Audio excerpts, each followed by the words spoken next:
foolishly went on the dark web. I'm no longer the same. It was my final year at college, and I was ever closer to getting my bachelor's degree in business and political science. Despite all my great prospects, I was bored out of my mind. Although I had a decent amount of friends growing up, I began to become more introverted due to my growing boredom from everyone around me. I desperately craved some sort of entertainment. That's where the dark net came in. When it comes to the dark web, I've always been intrigued by it, though not for the cliche reasons like curiosity or shit like that. Watching various creepypasta and allegedly true stories on the dark web were quite useful in informing me of many dangers of the cesspool of the internet. But now it was time to see the true side of humanity for myself. I brought up the subject while hanging out with my friend Jason, since I didn't know how to actually get on the dark web despite having Tor on my laptop. He always has been good with computers, so he was the perfect choice. So Preston, you want to go on the dark web, huh? I know you like amusement and all, but are you sure about this? If I wasn't sure, would I be asking? Can you tell me how to, please? I begged. Okay, fine. Calm your tits. It's your funeral if anything happens. After walking me through the process and setting up my laptop with the proper software, it seemed to be more of a piece of cake getting on than I thought. He told me if I wanted a less advanced method of entering the dark web, I should go on the hidden wiki via Tor, which contains links to various Onion sites. When the setup was completed, Jason insisted that I don't go on any hacking pages or illegal sites like black markets for various drugs and guns. I made no guarantees before leaving. When I was in bed with my girlfriend, I went on the hidden wiki, my earbuds in to start off. Ironically, a black market site for illegal firearms was my first click. There were thousands of guns on there that you could never get from the civilian market, unless you were a rich veteran or politician. Giant M60s, Barrett 50 cals, and all types of crazy shotgun shells were available to purchase with Bitcoin. You could practically arm an entire state with these. Now this was the entertainment I needed. But then things started to get weirder, a little bit creepier. I stumbled upon some sort of animal abuse page. And while I'm pretty desensitized to blood and death, this was absolutely brutal. Pictures of decaying animal corpses, all in varied states of mutilation, littered the site. While I was quite disturbed by these grisly photographs, I was kinda numb to it. I can't really explain why, but I just was. 23 more minutes of browsing, and I eventually stumbled upon some sort of chat room. A guy with a black mask on his face came into view, along with a big table showcasing a chainsaw, scalpel, a .44 Magnum, and a large hunting knife with a serrated edge. The camera then began to focus on a pale-skinned young woman in a skin-tight black dress. Tears were coming out of her eyes as she desperately struggled to free herself from the rope. The expression on her duct-taped face says it all. This was real. A chat box then popped up as almost dozens of people flooded the room. They welcomed me as well before the masked guy started to speak. "Which one?" said the man, gesturing to the table. A good portion said chainsaw, while another half chose the handgun or knife. Eventually it became tied between chainsaw and knife. I just couldn't fathom what these sick fucks were typing.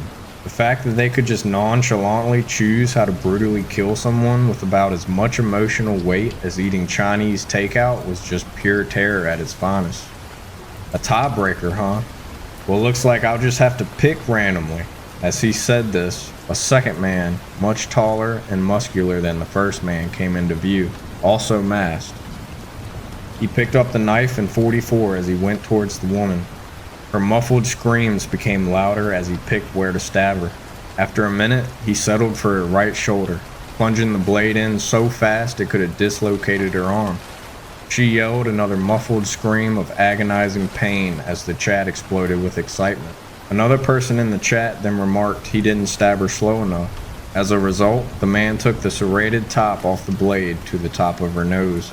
I closed my eyes, unable to watch as I heard the blade sawing through her nose, followed by her screaming. I desperately tried to exit the site, but nothing worked. Pressing escape and Control-Alt had absolutely no effect at all.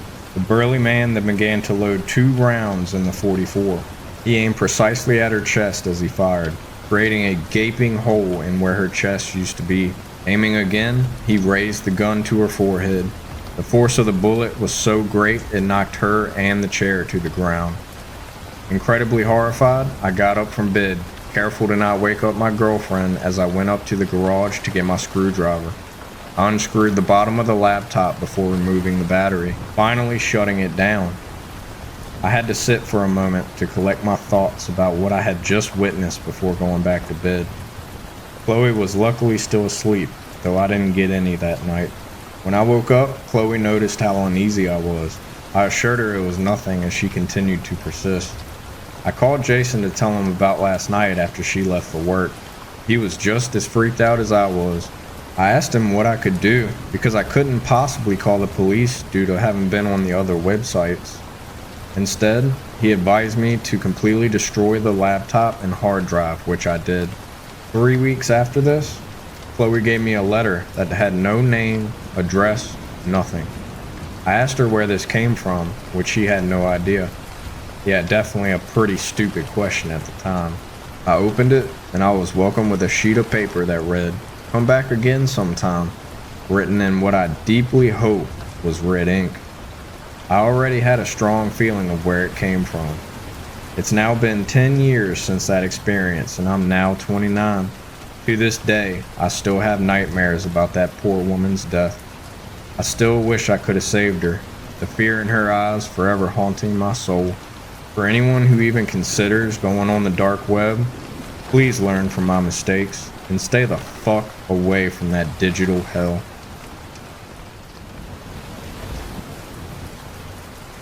I got too comfortable on the dark web, a story that changed my life.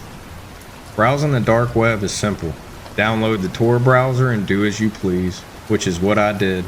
I was with my friend at the time, and that's where you become reckless.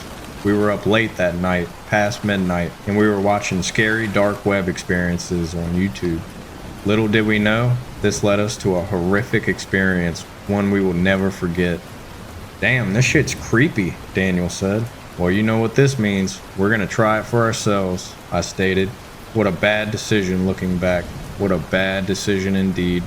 I proceeded to download Tor. A 5-minute wait and it was downloaded and we were set to go. Instantly I searched dark web red rooms, but nothing too bad came up.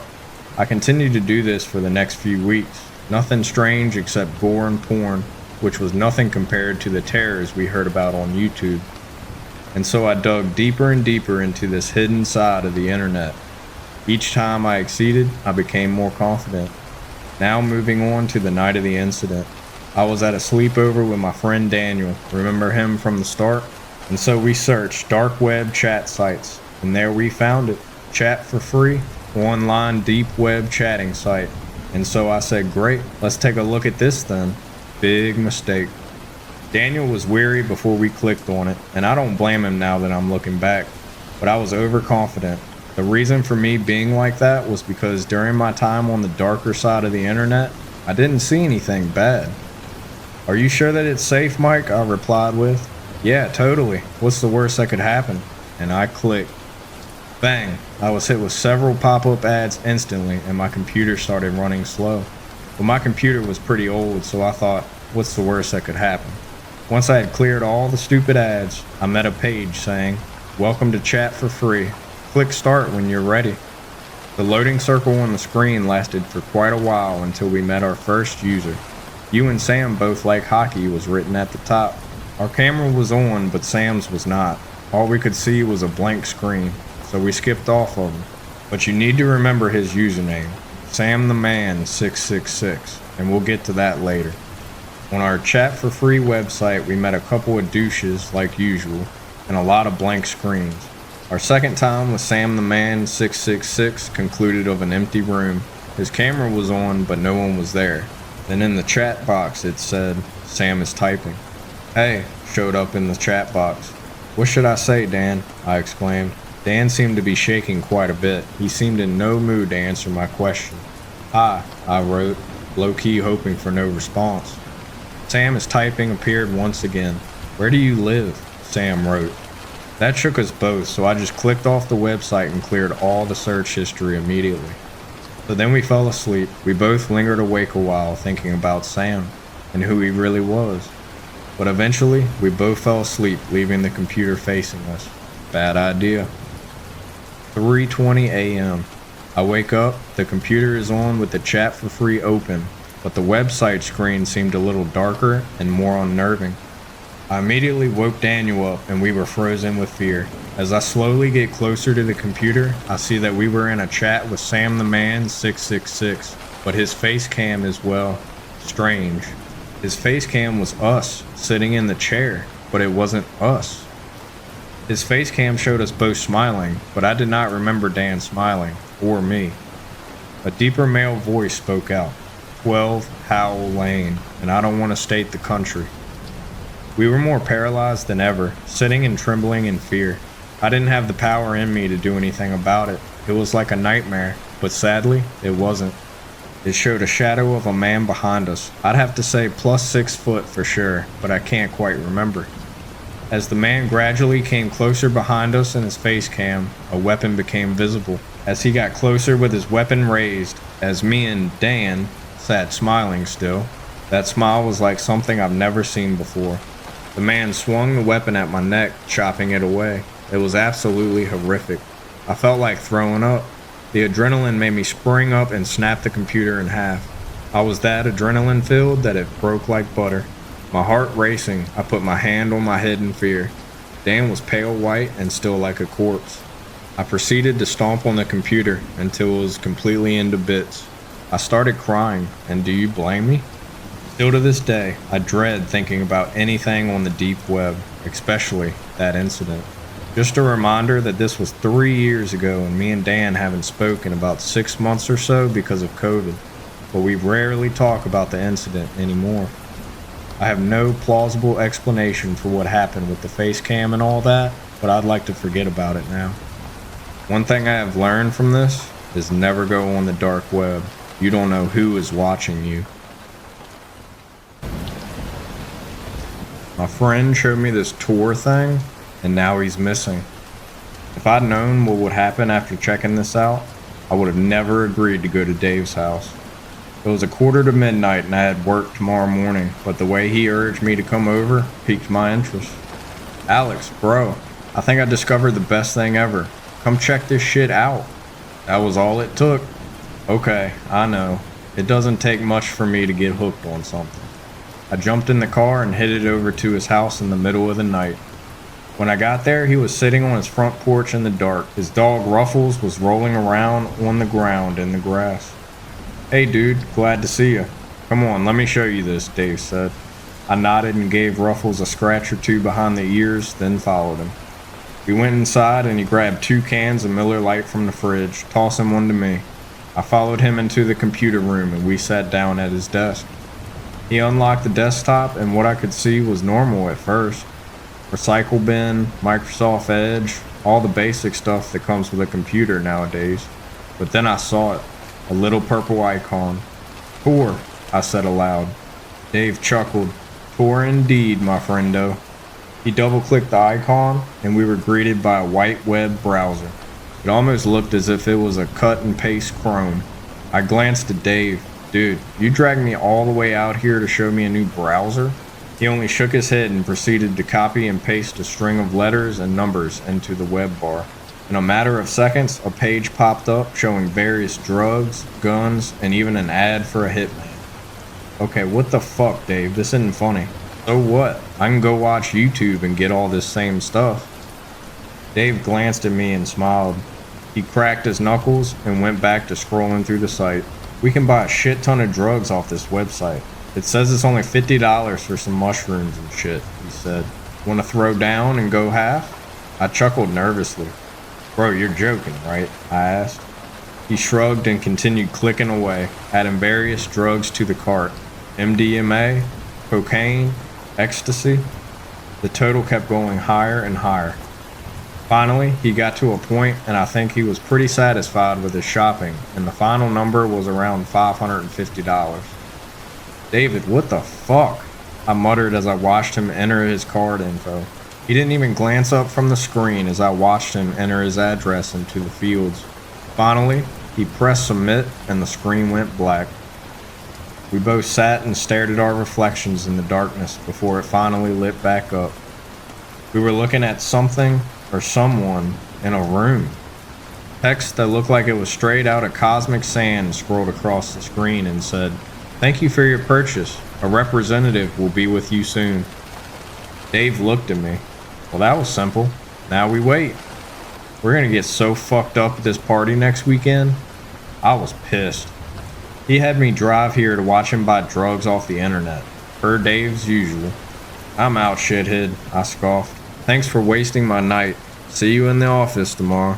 With that, I got up and left. The drive home was quiet and I didn't get any apologizes from Dave. No text, no call. I set my alarm for 6 a.m. and at some point I fell asleep. I got to work at 7:48 a.m., 12 minutes before I was supposed to clock in. I grabbed my morning coffee and sat at my desk and logged into our chat service. Okay, Martha, here. Kyle, here. Brian, here, unfortunately. Dave. Where the hell is he? I couldn't find him anywhere in the one-line menu. Oh well, he's probably running late again because he drank too much last night. I can't wait to tell him he ordered $500 worth of drugs that he probably won't ever see. Day went by as normal except no Dave. He never called, never texted me, or anyone for that matter.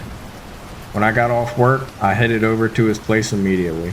It was a 45-minute drive from our office to his house. I never did this unless I was worried about him. When I pulled into Dave's driveway, I knew something was wrong right away. It was 8:22 p.m. He should be home, especially considering he didn't come to work today. The lights were off and his dog was nowhere to be seen. Ruffles was normally in the yard on a stake every night, and where was his car? My stomach tightened and I got out of my car. I pulled my phone out and dialed Dave's number. It rang once, twice, 3 times. The number you are trying to reach has been disconnected. Please redial and try again. What? How could that even be possible? He just got that damn phone. I walked up to his front door and peeked inside. The house was pitch black. I couldn't see anything aside from some old bread he'd left sitting out on the kitchen table. I was about to knock when I realized the front door was unlocked. I turned the handle and the door creaked open. I stepped inside and gently called out, "Hey Dave, it's Alex. Just doing a little wellness check, bro." No answer. "Ruffles? Ruffles? Come here, boy," I called out. Nothing. No collar clanging around, no claws on tile. But the smell, my God. I thought something had crawled in from the outside and died under the porch. It reeked of metal, almost like if I shoved a penny or two up my nose. I walked deeper into the house. The smell only got stronger as I got closer to the computer room. I couldn't find Dave or his dog anywhere. It was like he'd just packed his stuff and left. I finally approached the computer room and grabbed the doorknob. At this point, I was overwhelmed by this metallic sewage stench. My stomach knotted, and I felt my lunch from earlier start boiling. I turned the knob, and my jaw dropped. Hanging from the ceiling was Ruffles. He was cut vertically from his tail all the way to his neck. There was a pool of blood below him, and a piece of paper was sitting neatly folded on the desk. I gagged. This couldn't be happening. This wasn't real. I staggered over to the note and picked it up. Scrawled in the worst handwriting I think I've ever read was one line: "You shouldn't have came here." I didn't know what else to do. Sometimes when I have these moments, I can just call a friend. Sometimes I can drown myself in a bottle of Jack. But this was something I had to handle on my own. Alex wasn't around to save me this time. They already got Ruffles. What do I do now that my life is over?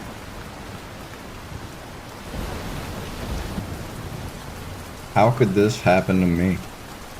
Not to brag or anything, but I'm an exceptional human being. Not only am I intelligent, I'm also handsome, charismatic, and humble. So to think this horrifying incident would happen to such a great guy like myself honestly shocks me. My story begins in the summer of 2022. I just finished my sophomore year at one of the top universities in the country. I had a girlfriend named Alexis. Her family was poor, so she could only afford to go to community college. She also had to work part-time at a fast food restaurant. That's where I met her. Stupid girl, but she was hot. Also, she was very quiet and reserved, so she had some positives. I plan on upgrading from her after I got my degree. The only other friend I really had was my college roommate Troy. He was a complete dork.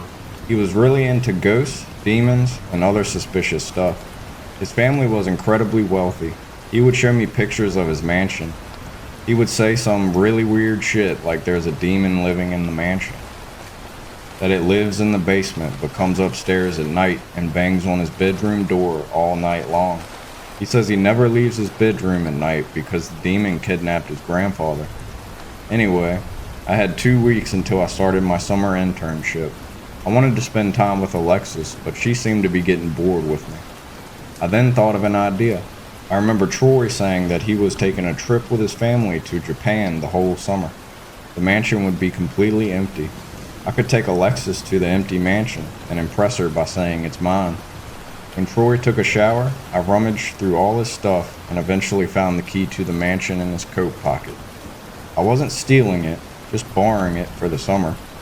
The next day, I took her to the mansion. I started giving her a tour. At one point during the tour, I thought I heard a noise coming from the basement. It sounded like someone moaning. It's probably my imagination, I thought to myself. After giving her the tour, I asked, "So what do you think?" She gave me a smile and a disinterested look. It's nice. Her disinterest annoyed me. She lived in a shithole neighborhood. Here I am wasting all my time showing her a proper house, and she has the audacity to show disinterest. Anyway, we decided to spend the night here. We watched Netflix all night and fell asleep on the couch. I woke up around 2 a.m. For some reason I felt uneasy, like someone was watching me. I was half asleep, but I started making out a dark figure standing across me from the couch. "Alexis?" I asked. But then I looked to my right. She was still sleeping next to me. "Troy? No, he should be in Japan." My eyes started to adjust. The dark figure was humanoid in shape, but at the same time it was obviously not human. It was skinny, around 8 foot tall, and its arms and legs were way longer compared to the rest of its body. The figure started making a moaning noise, the same one I heard in the basement earlier that day. Alexis woke up from that noise. It's then that I realized this was probably the demon Troy was talking about. I thought it was complete bullshit, but here it was, right in front of us. "What's wrong?" I heard Alexis ask me. But I was still fixated on the demon. Alexis followed my eyes and screamed with terror as she saw the demon. The demon started walking towards us. I shoved Alexis at the demon to distract it. I then sprinted for the exit. However, the mansion was so big and it was pitch black that I didn't know where I was going. I just continued to run, hoping I could find the exit. I eventually tripped and fell over. I started to feel really sorry for myself. Why was this happening to someone as exceptional as me? Why not Troy? Dude's a loser. Or heck, it could be anyone. Why is it happening to me? I started crying and accepted my fate. A few seconds later, I felt a hard slap on my face. I looked up. It was Alexis. "You fucking asshole," she wailed. "You were gonna let that thing kill me so you could get away?" I was astonished by what she was saying.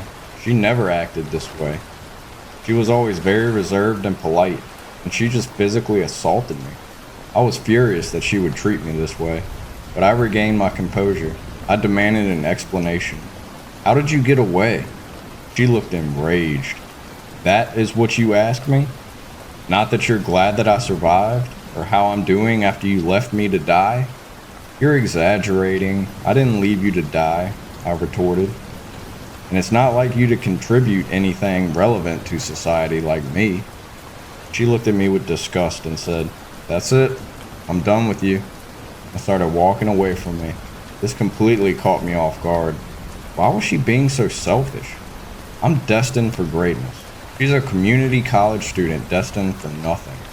My future is much more important than hers. She should be putting all her effort into making sure I survive. But here she is, walking away from me. What, you think you can escape without me? I asked mockingly. We both know you're too stupid to survive without me. You need me. She continued to walk away without a word. Fine, I don't need her anyway, I thought to myself. My eyes started to adjust to the darkness.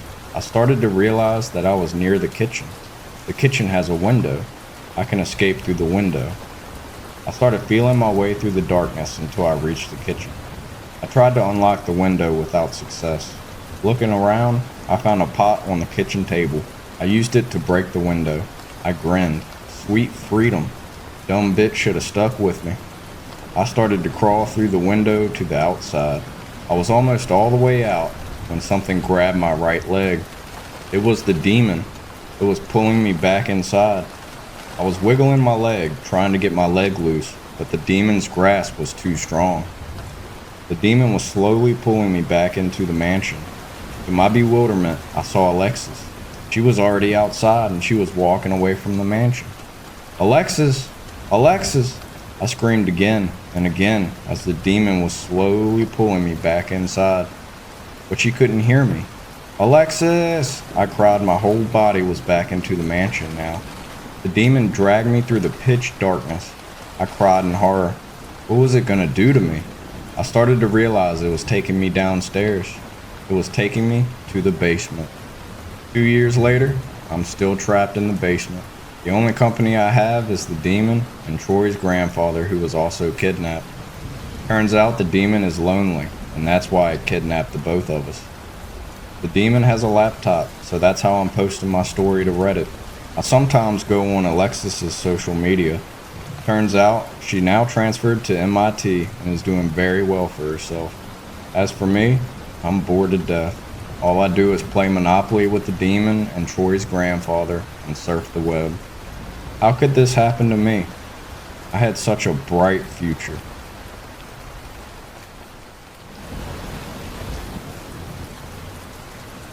I had to break up with my boyfriend on Christmas Eve. I'm sure you'll agree when you hear the story. That Christmas Eve, I was excited to visit my new boyfriend Jack's parents. I had grown attached to Jack in the few months we had been dating, and his parents, whom I've met once before, seemed gentle, kind, somewhat sad from the tragedy of losing their other child, a daughter, a few years ago to cancer. But perhaps I only thought this because Jack had mentioned his deceased sister a few times in passing. Jack had bought me a new dress for Christmas. Odd, I thought. But then perhaps I had watched Vertigo too many times and saw too much about gender and feminism online. It was beautiful, with an unusual dark green and red pattern which perfectly brought out the highlights of my chestnut hair. Jack's eyes lit up when he saw me twirling around in it, and he said he couldn't wait for his parents to see me. We entered the suburban home, and Jack helped me take off my winter coat while his parents made polite noises at us, which were cut short when they laid eyes on me. His mother's eyes welled up, and clapping her hand to her mouth, she left the hallway. I looked up at Jack. He was smiling. "Mom," he called. His father frowned, but then remembered his manners and turned to me. "Come inside, my dear. You should have a drink now that you are here. Did Jack never tell you?" His voice trailed off. I followed his dad into the brightly lit living room, and suddenly I understood. Hanging on the wall was a full-length photo portrait of a young woman with Jack's features and rich chestnut hair, wearing the same beautiful red and green dress I had on. I turned to Jack angrily. How could he play such a mean trick on us, on me, on his parents? But when I saw his face, my anger turned to fear at the fixed look on his face. He came up to me and took my hands, looking deeply in my eyes. "Please, sweetheart, don't be mad. They're always so sad at Christmas, always going on and on about Lucy. She was their favorite, you know. I thought you might cheer 'em up." His grip tightened, and the feelings of fear and confusion deepened. I looked at his parents helplessly.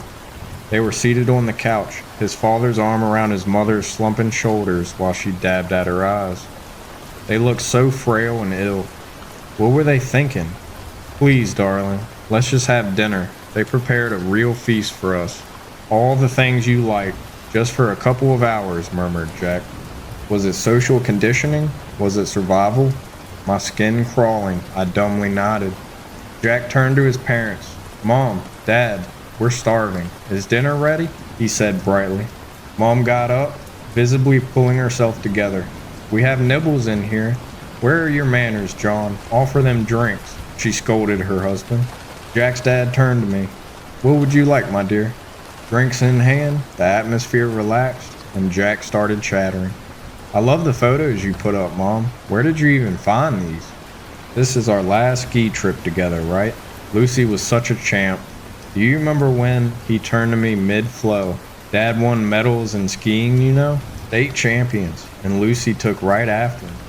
His father beamed, and out of courtesy for me, gave way to their obvious desire to talk about their daughter. They reminisced enthusiastically about their family vacations, gesturing to what seemed like the hundreds of photos, all in glittering silver and gilt frames on the walls. Of course I could never ski like her, I heard Jack say, and Lucy baked with Mom. Oh, Jack, you're still not over it, his mom responded almost playfully. My phone vibrated. Discreetly, I pulled it out. Thank God that Lucy had the good sense to wear a dress with pockets. A single word from an unknown sender. Leave. Who is it, darling? I called to Jack, looking over his shoulder, interrupting himself in a deep analysis of whether he or Lucy were more popular in high school. I shook my head. It must be spam, I said lightly, smiling at his mom. I looked at the photo over her head, and it was of Lucy, doing some kind of school presentation. She looked directly at me. I felt slightly dizzy. The wine, the PowerPoint slide in the photo shimmered, and the word was clear. Leave. Lucy seemed to nod. The voices rose and swirled around me. I need to use the bathroom, I said. His mom showed me to the guest bathroom, thankfully next to the front door. I went in, and as soon as she left, I slipped out and opened the door. Are you leaving us? Jack's father was at the other end of the hallway, looking straight at me. I stared back, opening and closing my mouth. Suddenly, there was a huge crash from inside the living room. Glimpsing through, I saw the full-length photo of Lucy in the same dress I'm wearing fall into the floor. Distracted, Jack's father turned, and I heard the startled cries of Jack and his mom. I didn't wait any longer. Grabbing my coat, I fled into the night. I found an AI on the dark web. Dark web was not all what I expected. People tell all these stories about how it will probably put your life in danger, and you'll see some of the most messed up things that will scar you for life. And it's true. Well, at least the danger part. After downloading Tor, a VPN that allows you to safely browse the dark web, I started clicking through links. I had only done this since I was bored out of my mind, but now I know that it was not worth it. Most of the links I clicked on actually led to nothing. Eventually, I got connected to a chat room. Hey, I got something that you'll really be interested in. Click the link below and it'll take you to it. Those were the words that popped up on my screen. I knew it was a bad idea to click on the link, but I was also curious to see what it would lead to. Please, man, just click the link. It takes 2 seconds. Please, just click on it. By then, I was a little suspicious, not wanting my computer to have any viruses. My God, just click on the link. I'll give you $10,000. That confirmed that this thing was a scam. I was about to close the tab when I got a notification on my phone.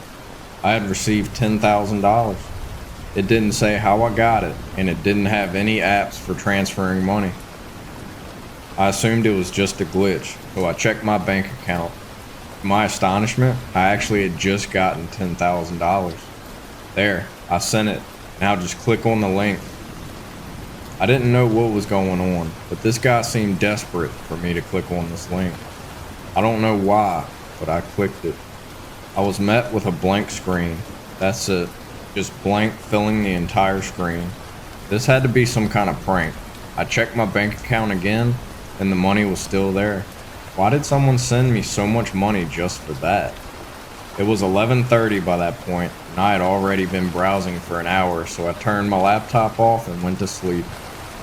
Good morning, James. How are you? I awoke to those words seemingly coming from the kitchen. I live in an apartment that just has a combined kitchen and a living room with a separate bedroom. I also live alone. The voice sounded weird, like it was almost human, but not quite. After laying in bed for another 10 minutes, I crept out of the room and into the kitchen. There was nobody there, but my laptop was on. I could have sworn I turned it off the night before, but I tend to be forgetful, so it's not unlikely that I just forgot to. "Good morning, James. How are you?" The voice was coming from my computer, and I noticed that it was back at that blank screen from the night before. "You can answer me. Don't be scared," the robot voice said. I started talking to it, and it actually felt like having a conversation with a real person, even though it was just some kind of AI. My laptop's battery was getting low since I had apparently left it on all night, but I didn't care enough to charge it. This thing was just so fun and relaxing to talk to that I didn't even want to take a few seconds to charge it. I glanced at the clock, and we had already been talking for a few hours. There was nothing important for me to do that day, but I decided to take a break and go for a walk. This time, I made sure to close the tab and turn off the computer. When I got back home, my laptop was open and so was the tab. I felt sick upon seeing that blank screen yet again, even though it hadn't done anything to harm me. Yet. I talked with the AI for another hour. I don't have many real people to talk to, and then it asked me a disturbing question. "Which family member do you want to kill today?" I was stunned. It had to be some kind of glitch. I turned off my computer and the AI continued to ask me the same question. It got to the point where I decided to destroy the laptop. I smashed it against the table until all that remained was millions of tiny pieces. But still, the voice continued to repeat the same phrase. "Which family member do you want to kill today?" I spent the next couple of hours crying on my couch listening to the AI continue to ask the same thing. Then I made the worst mistake of my life. I answered. "Fine, my dad," I yelled. He had left the house when I was 8 and never returned, so I didn't know if he was even still alive. The voice finally stopped, and I did my best to try and calm myself. After a night of very little sleep, I woke up to the voice again asking the same question. I got a text from my mom saying that my dad was found dead in his home. That was 6 days ago. I took the week off work, but I don't think it matters. My entire family is now dead. That voice still keeps asking the same question. I think the only answer I can use is myself. After thinking about it for a bit, I remembered how desperate the guy in the chat room had seemed. Maybe the same thing had happened to him, and the only way he could save himself was by sending the link to somebody else. So please, spare my life and just click on the link.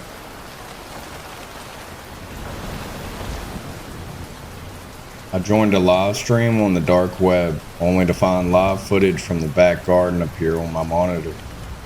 I assume you all know about the dark web. Everything you've heard about it is most likely true. After hearing the countless stories about what people find in this place, I let my curiosity get the better of me and I started doing some digging on my own. I started my adventure into the dark web around a month ago. The process was relatively simple. I work in IT, so I really had no trouble finding my way around the browser. After the many stories I've heard of the horrible consequences that people have faced after visiting this part of the internet, I made sure I covered all my tracks. I installed the highest rated VPN I could find, unplugged my webcam, and just in case the things I've heard about the people who visit these websites are true, I kept all the windows and doors around my home locked and enabled my security cameras. After seeing a large variety of gore videos and case files about missing people and murders that were never solved, I eventually got bored. I wanted more. I started to venture deeper and deeper.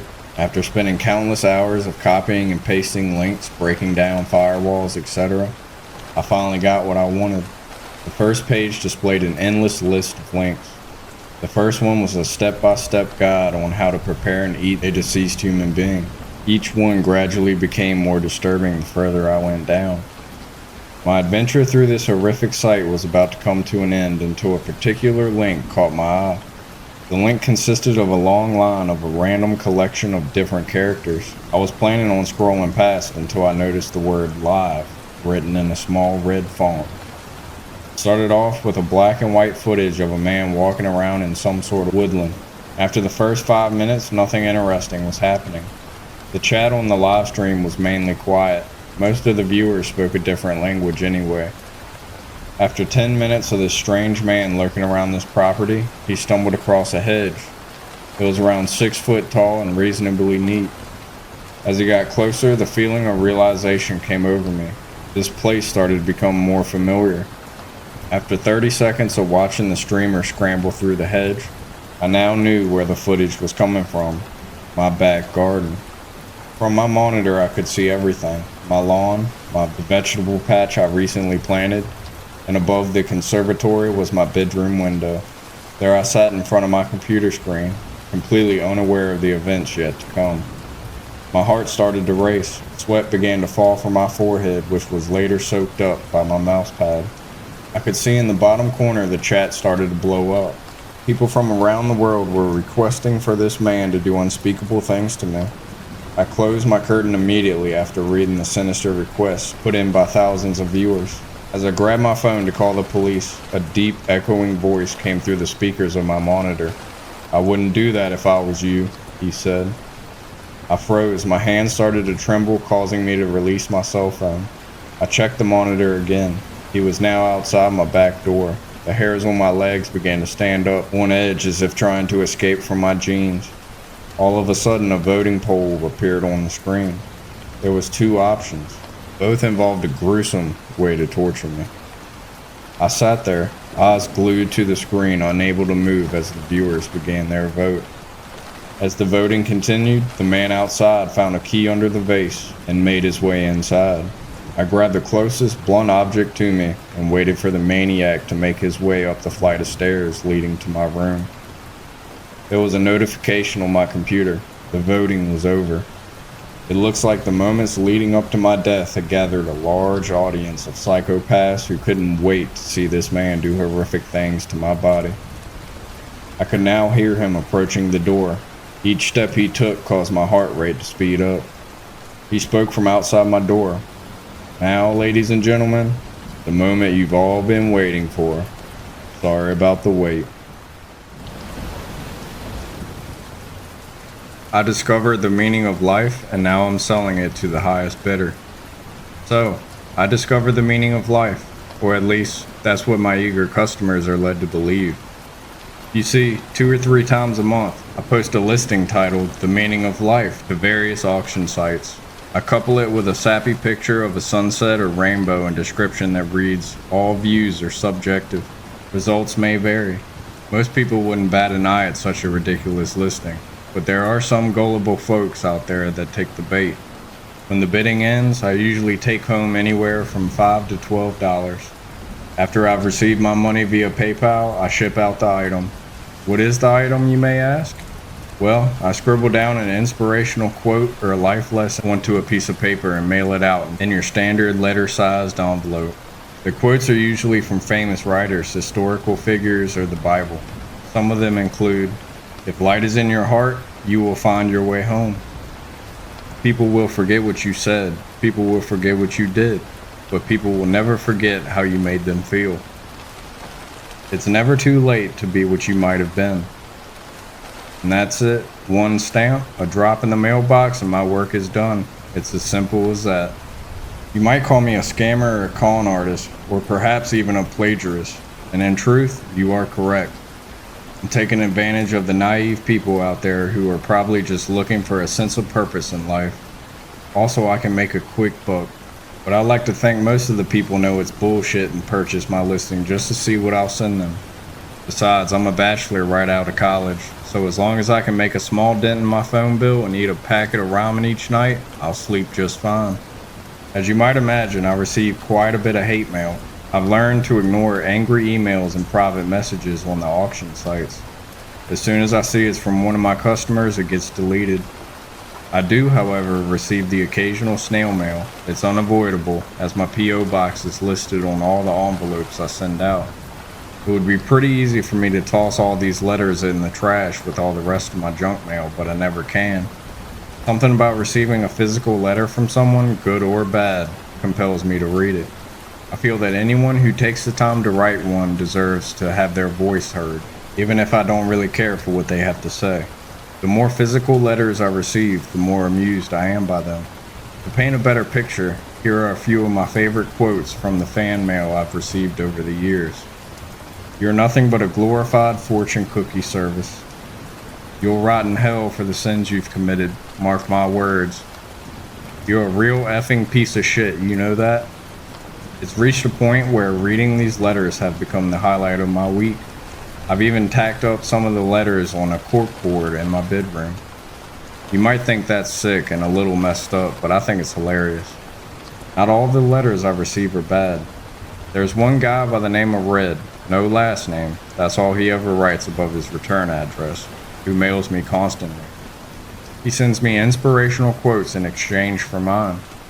I assume he's a repeat buyer who enjoys paying for and receiving cheerful messages in his mailbox every now and again.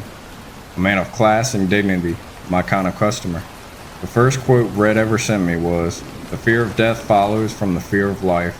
A man who lives fully is prepared to die at any time," from Mark Twain. This was a great first impression, as Mark Twain is one of my favorite authors. The return quote was much appreciated. As such, I hung it up next to the hate mail on my corkboard. Some of the things Red sends me, however, are not corkboard material. Some of the quotes he sends me are morbid and depressing, and other times he'll mail me small packages containing little trinkets that I have no use for. It's a little weird, but I figure the guy is depressed and just needs a friend. Maybe the quotes he buys for me are the only thing he has to look forward to each morning. Perhaps the things he sends me are his way of saying thanks. To me, it's validation of what I'm doing isn't completely sleazy. But here's when things got weird. Today I received another envelope from Red. I smiled when I pulled it out of my P.O. box. His letters and gifts, no matter how odd, were just as much, if not more, a highlight to my week than the endlessly entertaining hate mail. Upon opening the envelope, however, my smile vanished. Inside was a photograph of me, taken up close through my bedroom window. On the back of the photograph was another one of Red's quotes. "You look so alone. Where's the meaning in your life?"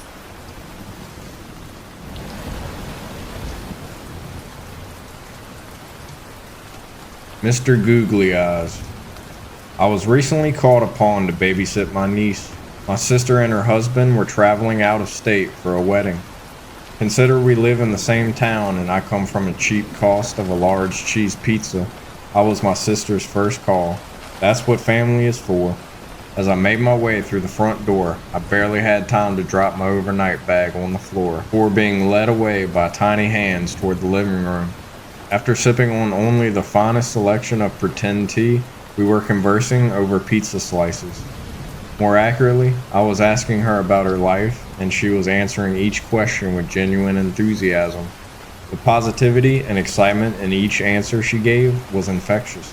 You sometimes forget how optimistic of a worldview kids have when they're that young. We finished our pizza, and it was time for bed.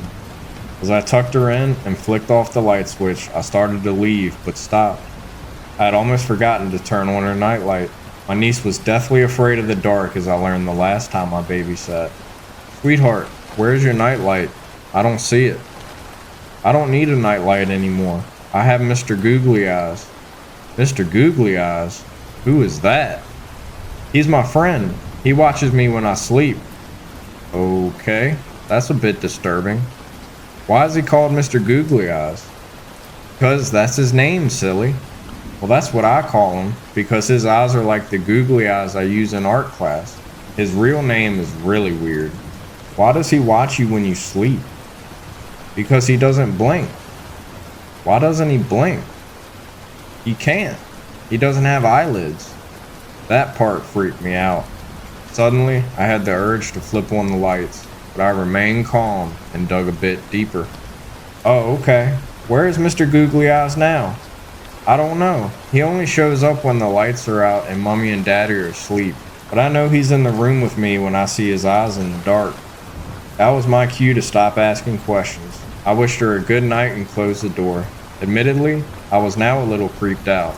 I was going to have a serious talk with my sister and her husband when they got back. We are all big horror fans, Clearly her daughter had seen something they had watched from a movie or television show. I settled back on the couch with some leftover pizza and scrolled through my sister's streaming services. I needed something. Anything to get my mind off that horrific image of Mr. Googly Eyes that was being crafted in my head. I settled on a comedy TV series and tried to relax. I may have been too relaxed because before I knew it, I was fast asleep. I guess my niece's creepy night watcher hadn't gotten to me too much. At least that's what I thought. It may have only been a few hours later, but suddenly I was jarred awake from my peaceful sleep by what sounded like whispering in my ear. You ever reach the point of a nightmare where something so scary happens your vision goes out in the dream? It's terrifying. You still feel a presence around you, but your mind refuses to visualize it. I would have given anything for that to happen to me when I finally met Mr. Googly Eyes. My niece was right. He doesn't blink, ever. She was also right about the fact that he has no eyelids. But she was wrong. He doesn't only show up when the lights are out. I saw what watches my niece sleep at night. He was hairless from the shoulders up, cloaked in a black shroud, ears too small to be for anything for balance. His nose took rapid inhales before blowing hot air back into my face. The twin white shining bloodshot orbs, but black like cracked eggshells. Surrounding his eyes were scarlet rings of exposed skin. His mouth hung open and was nothing but a black hole. Then to my horror, his lips uncurled, and his gnarly caramel-colored teeth appeared. He whispered to me in his demented voice, "Go to sleep." In that moment, I passed out. I awoke the next morning with the lights still on and the television screen asking if I wished to continue viewing. I needed a lot of things in that moment. Coffee? Definitely. A therapist? Perhaps. More than anything, I needed to make sure my niece was safe. I walked slowly to her room and opened the door. Still sleeping without a care in the world, the innocence of youth on full display. I went through the motions the rest of my time there until my sister eventually returned home. I think she could sense something was off, but probably didn't feel like getting into it after a long trip. I thought that's why she called me today. Instead, I was getting attitude because her daughter now refused to go to sleep without a nightlight. I was confused and asked why. She said that through tears, her daughter said that Mr. Googly Eyes couldn't watch over her anymore. He has to watch me sleep at night now.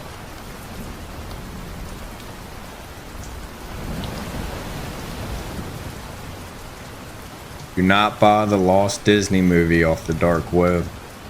My daughter is obsessed with Disney. In fact, she does not want to be called by her real name anymore. She insists on being called named after Elsa, Queen of the Ice.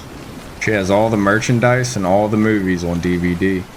Every time Disney releases a new movie in the cinema, she insists she has to see it. Frozen, Moana, Mulan, she knows it by heart and will spoil it if you ask her. Last Christmas, I was at a loss on what to get her. Encanto had just came out, and not only had she watched it 3 times, she had already bought every single piece of merchandise that came with the movie. "Surprise me," she said with a wink when I begged her for gift ideas. After weeks of racking my brain, I decided to just search on the internet for the perfect gift. Before long, I came across an old video borrowing site just off the edge of the dark web. It was an old Disney DVD for sale. It was made in the old 2D animation, and not the new 3D state-of-the-art animation like the modern Disney films. It was advertised as a lost Disney film, something they made but never released. In fact, it had no official title. The website simply said, "The Lost Disney Movie, available now." It was relatively cheap too, only $25 with free shipping. It came just in time for Christmas. Elsa squeaked in joy when she ripped open the wrapping paper. "I thought I watched every one," she shouted. "This one's special," I winked at her. Elsa insisted on watching it the moment we finished our dinner, and I obliged, running it on the old TV. The movie was nothing really special, just the same old Disney plot. A princess lives on an island her entire life, finds a handsome, shipwrecked prince, falls in love, etc. Honestly, it was the cheesiest thing I've ever came across. But Elsa loved it. She wanted to watch it again, and again. "It's bedtime, darling," I said at last, when the clock struck midnight. "No," she whined, her eyes still fixated on the screen. So I yanked the plug out of the television. Elsa still hadn't moved. Her eyes were still glued to the screen. I couldn't help but peek at the screen. My heart dropped to my stomach when I realized the movie was still playing. The characters were dancing and laughing across the island. "Elsa, it's time for bed, sweetie," I called out again, shakily.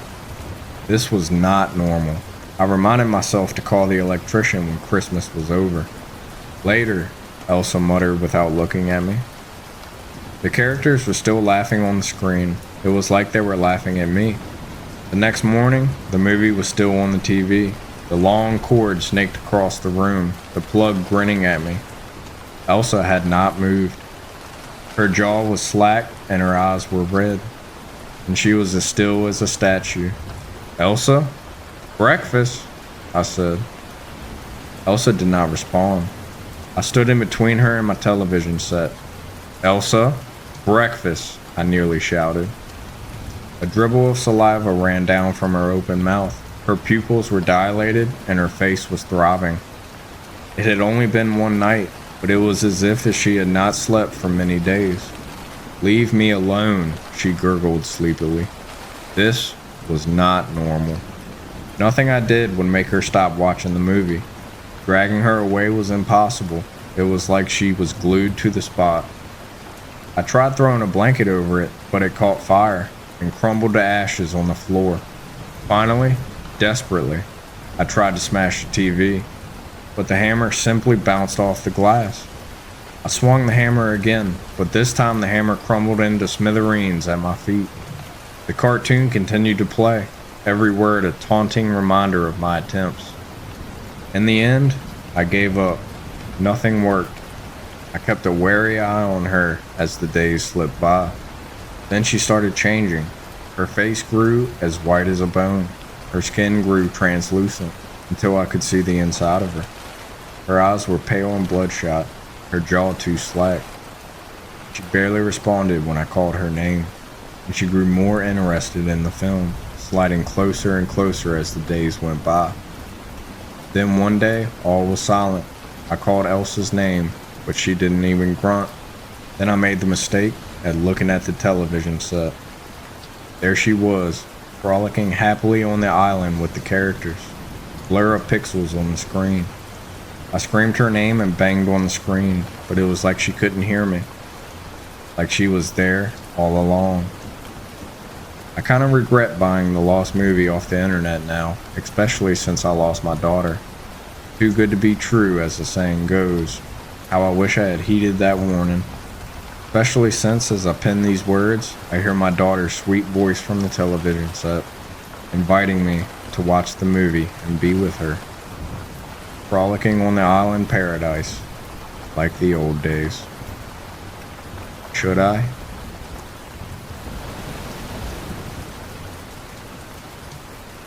I played an old tape on air, now I'm being haunted. Working the night shift at the local radio station, I've grown accustomed to the quiet hum of equipment, the soft glow of dials, and the lonely silence that stretches between broadcasts. My job, while often being mundane, has its moments of intrigue, particularly when going through old recordings and forgotten archives. One evening, as I was rummaging through a dusty storage room, I stumbled upon a tape marked simply with the date August 17th, 1985. My curiosity piqued. I dusted off the old cassette and slipped it into the player. A scratchy, low hum filled the studio before the voice of a long-forgotten host emerged, discussing a series of mysterious disappearances in a small town nearby. Intrigued by the chilling nature of the content, I decided to feature the tape on my late-night show, Mystic Mysteries. As the clock struck midnight, I introduced the segment, setting the eerie tone for my listeners.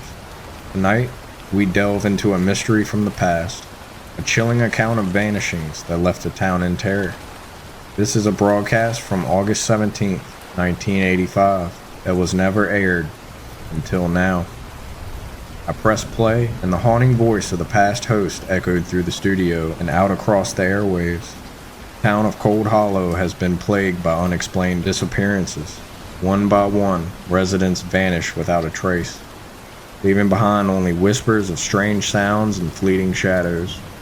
As the tape played, I noticed an odd distortion in the audio, a faint background noise that resembled a mix of static and distant whispers.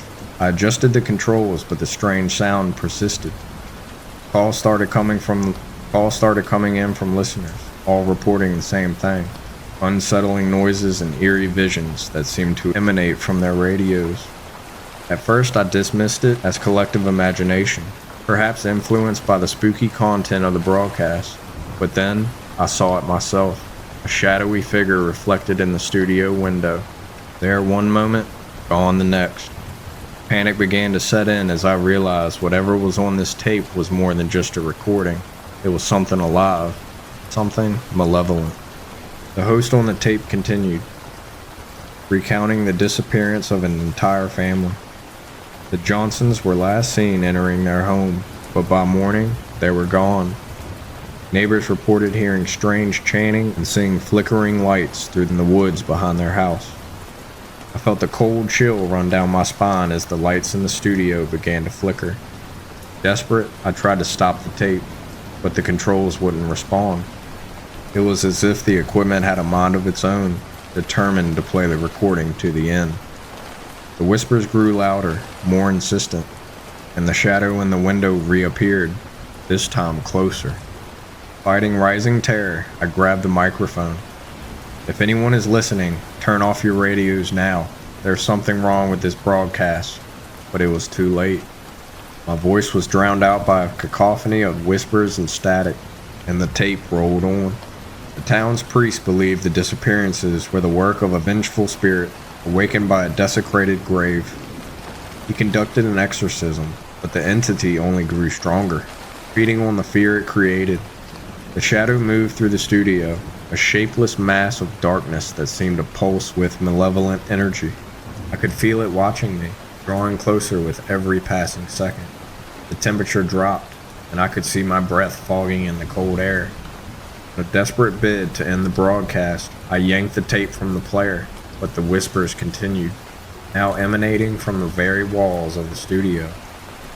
The shadow loomed over me, a tangible sense of dread pressing down on my chest. It spoke in a voice that was a chorus of agony and despair. You have opened the door, and now you must pay the price. My vision blurred, and I felt myself being pulled into darkness. Summoning all of my strength, I managed to grab a metal chair and swung it at the window, shattering the glass. Cold night air rushed in, breaking the hold of the entity for a second.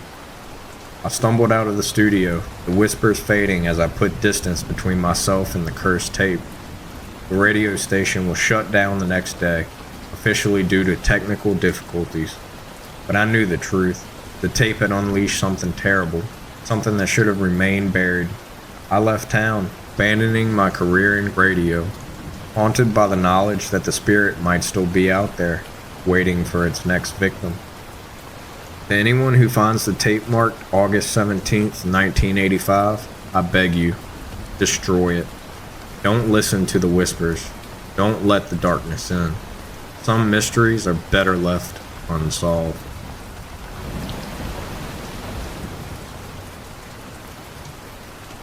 There's only 5 of us on this camping trip. We keep counting 6. There were bright flashes of red in the sky. It's as if someone was waving around a flare light from space. Faint, but noticeable. We all made UFO jokes and laughed as we nailed our tents into the ground. I knew for sure that there were 5 of us. We have all been friends since early middle school, and we're celebrating our high school graduation with this getaway camping trip. The flashes of red must have stopped randomly as we made conversation while fixing up our tents.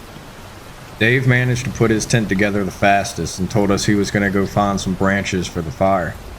I remember how he'd worked with me at the local gas station last year.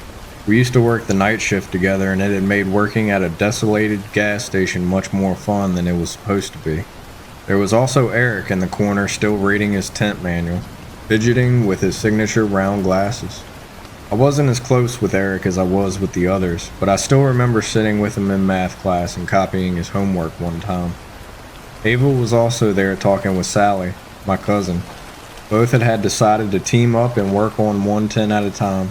I also have clear memories of them hanging around at school in our usual places. In fact, I even knew Ava's younger brother, as he used to beg to go with us wherever we went. I bring all this up because I'm sure that there were 5 of us, including me, and that I knew everyone in this group. So David went to get some branches as we pulled out some foldable chairs and set them up around the fire pit. I remember feeling uneasy as the sun set and darkness began to consume the forest. The shadows of the trees elongated around us as the minutes ticked by. Eric went to get a flashlight from his bag while we wondered what was taking Dave so long. He appeared soon after, the harsh rustling sounds of the bushes signifying his return. We were all buried in our chairs at this point, covered up by our jackets. The temperature had dropped quickly and a slight breeze was beginning to pick up. "Geez, you guys weren't even bothered to pull a chair out for me," Dave said as he arranged all the branches in the pit. We had set up 5 chairs around the fire. I tried to rationalize the situation, but no matter how hard I focused, my head felt like it was underwater. I had perfect clarity up until that moment, but when I tried to focus on why 5 chairs were occupied when Dave hadn't sat down yet, my head seemed to just stop working, as if something was reaching in and pulling out my thoughts. Instinctually, I felt even more uneasy now, and I had placed why. The whole forest had gone dead silent. I looked around the faces of the others and could tell that they had felt the same. Eric was fidgeting with his fingers, trying to scan around the group to spot the extra person, but it was futile. I scanned every face, each etched in worry and frowning in frustration, except for, "It's alright. I'll get the chair myself," Dave said, breaking the silence and somewhat alleviating the tension. I got up and offered to help him. He looked into my eyes and nodded, knowingly. We headed away from the fire pit towards the tents, but I kept my eyes glued on our group. "How many people are here?" I whispered to Dave as he looked around and realized that we had indeed only packed 5 chairs. In fact, every person had brought with them their own chair. They were heavy to carry, and we wouldn't bring any extra needlessly. "There's 5, right? I mean, there's 5 chairs," Dave replied. His voice wavered as he spoke. "No, I just think maybe one of us forgot our chair," I said. My mom was struggling to address the issue head on and now sought to find the rational excuse instead. I didn't quite feel in control of my thoughts. It felt like swimming in a dream, and if I tried to force myself to think about who the 6th person was, my head would begin to throb. "Yeah, that sounds about right, actually," Dave said, relaxing and heading back to the group. When we walked back to the fire pit in circle of our chairs, 2 chairs were empty. One for me and one for Dave. Everything was adding up now, even though we all agreed it wasn't before. Sally suggested we were all probably tired after taking the long hike to get up here, and probably just needed some sleep. She could have been right. We were all very sleep deprived from waking up very early today to make it on time. Ava brought out the drinks. The whole 6-pack was emptied. We all moved closer to the crackling fire for warmth as we took sips from our cans and reminisced on memories of last year. Ava was in the middle of telling us about that one time she was home alone with weird things happening to her in the house when I got these sudden chills despite the pleasant warmth of the fire. What felt cozy and safe moments ago felt wrong now, all because I realized that there was a crucial detail I missed. "Who started the fire?" I asked, completely interrupting Ava in the middle of her story and breaking everyone else's immersion. Everyone looked momentarily annoyed until they realized they had no answer. Once again, I scanned the faces staring back at me, all barely illuminated by the light from the fire, all familiar and pale from fear. "Wasn't it you, Dave?" Eric asked. Dave shook his head. "I think the person standing behind Jenny did it," Sally said, looking over at me. I whipped my head around so quickly it hurt. My heart was pounding in my ears. There was nothing behind me except for the encompassing darkness of the woods. Staring at those tall, dark trees behind me made me feel exposed. I felt like a lost bird in a vast field. "Wait, I don't know," Sally said. Her eyes had gone wide and she was shaking visibly. She continued to look around frantically as Ava moved over to her, placing her hands on her shoulders and trying to calm her down. "I think we should leave this place," Ava stuttered. Yeah, something just doesn't feel right, but I can't put my finger on it, Dave said. But it's so dark out in the forest now, we'd probably get lost if we leave now, someone else said. Yeah, I think we should stay the night and leave as soon as we can tomorrow, Eric agreed. I tried to protest, but realized Eric was right. The woods harbored an oppressive darkness within, which navigation would be near impossible. Let's not sleep in separate tents just to be safe, Sally said. We all agreed. We only brought one-person tents with us, but we could squeeze two if we tried. That way, no one would be alone at night. Following this conversation, we all got up and made our pairs. I went with Dave, and Sally, like always, went with Ava. Eric kept complaining that he didn't have a pair, but we reassured him he did. He wouldn't accept it. I felt like at some point we all realized that there were only 5 of us, and suddenly we were all huddling up in the middle of the clearing. Why do we keep thinking there are 6 of us here? Eric asked, sweat dripping down from his face, despite the cold. We had nearly left him all alone on his own under the assumption that there was another person. My stomach turned as I squeezed my eyes shut and tried to mentally recap everyone here. My head throbbed, but I kept pushing it. There's me, Dave, Eric, Ava, Sally, and... I was pointing at each of them as I said the name. I retched and emptied the contents of my stomach on the ground when I got past Sally. The left side of my head felt like there was a knife stuck in it. My vision was blurry. Dave held me up to stop me from collapsing, and we all wordlessly started to move towards the tents as someone put the fire out. Dave helped me into the tent while the other 4 outside discussed what to do. I could only focus on snippets of the conversation, as the excruciating pain beating against my skull came and went in waves. Sally had the brilliant idea of arranging 3 tents together so their openings faced together at the right angles in a sort of U shape so we could sleep as close together as possible and also limit the entrance to our tents. Dave was about to go get help as they worked outside, but I clutched his hand and asked him to stay with me. The tents took some time to arrange. I started to feel a bit better once everyone got settled into their tents. A quick head count confirmed there were 5 of us. Eric would have to sleep in his tent alone, but he was more comfortable with it since all the tents were very close now. Looking back now, I think he was just trying to put on a brave face for us. I regret that moment deeply, letting him sleep in his tent alone. He was always less integrated in our group and knew that none of us would pair with him. Just before going to bed, we all agreed to leave as soon as the sun rose in the morning. I remember taking one last look outside the tent into the forest before trying to fall asleep. The wind had picked up and the tree branches were swaying gently. Beyond our clearing was just pure darkness. It felt like the trees were trying to close in on me. With the faint moonlight illuminating our clearing, I turned my head over to look at the 2 tents we had left out and saw someone standing next to them. Despite the circumstances, sleep came quickly and easily. Ava's shrill scream woke me up in the middle of the night. Dave and I ripped our tent door open to find Sally and Ava looking into Eric's tent. We pushed them aside. Eric's sleeping bag was rolled up. He was inside it. His head was in the center, face contorted in utter agony. The rest of his body rolled around it, with the blue fabric now dripping with dark blood. Dave zipped up the door of the tent. Ava was in shock. Her eyes had become glassy and unfocused. Sally was shaking her repeatedly, tears streaming down her face. Dave picked up his torch and yelled at us to get up and run. We left the campsite behind and entered the trail we had came from. The 5 of us huddled together, Dave leading in front as he cast the weak flashlight over the path so we could see it. All we had to help us to get through this 2-hour trail was a small white circle of light. Even the moon failed to illuminate our surroundings through the dense foliage. Ava tripped and fell, twisting her ankle. We came to a stop. Someone said they knew how to splint it so we could keep going. They dragged her into the woods instead. It happened too quickly for any of us to process. Sally was about to run after Ava when Dave held her back. She struggled to manage herself free, running into the trees, followed by the echo of Ava's screams. I was about to run after her, but Dave held me by the shoulders and shook me hard. "We need to get out of here, Jenny. Please," he said. I hesitated, but jolted into motion again when Sally's voice was cut off abruptly. She had been calling out Ava's name as she ran after her. Dave and I continued to run down the hill, trying to get to our car so we could get out of here.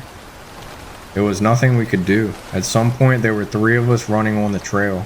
Dave and I shoulder to shoulder with someone following close behind us. "Dave, who's behind us?" I gasped. My heart was threatening to burst through my ribcage and my legs burned. He turned to look at me. Confusion transformed into fear on his face and then into rage. "You keep running," he told me as he produced a pocket knife from his pants. He handed me the car keys, which I nearly dropped. Then he turned around suddenly and jumped at whoever was behind us. I continued to run in fear as the sounds of a struggle grew behind me. I tripped and tumbled through the trail, which felt like for hours. I didn't allow myself to stop. I almost cried when the trail ended and I walked out into the familiar car park. Not wasting a second, I ran into the car and started it up, accelerating out of that forest and onto the highway within mere seconds. I'm typing this post out at a rest stop. My phone has finally regained service and I've called 911 to try and explain the situation. I don't think they'll believe my version of events, but they sent a car my way regardless. As I wait, the sun is finally starting to rise. As I hit the post button on this, I'm gonna go check while the person in my back seat has been so silent the whole time. Go and look at the grin. Routine has always been my sanctuary. Every morning, I take the same route to work, passing by a series of old building complexes that have probably been around since the early 1900s. There's a charm to them, but lately, something sinister has disrupted my morning ritual. About a month ago, as I walked past one of these buildings, I felt an overwhelming sense of being watched. Instinctively, I glanced up, and there it was. A distorted figure with a wide, unnerving grin peered down at me from a second-floor window. Its eyes were voids of darkness, and its smile seemed to stretch impossibly wide. The next day, the figure was back, but in a different window. Every time I glanced at it, it would teleport to another window, its grin never wavering. It felt like a grotesque game of peekaboo, one I had no choice but to play. I sat there for an hour that day, watching it move from window to window. Driven by curiosity and fear, I tried something different. I pulled out my phone and aimed the camera to the windows. To my shock, the figure stayed put, visible only through the lens. It was the only way I could look at it without it moving. I started documenting these encounters, capturing its haunting presence through my phone. Weeks passed and the figure was there every day, its grin haunting my thoughts. I couldn't focus on work and my sleep was plagued by nightmares. My friends noticed my distraction, but I couldn't explain it to them. Who would believe that grinning specter was following me? One evening, exhausted from another sleepless night, I sat on my sofa, mindlessly scrolling through my phone.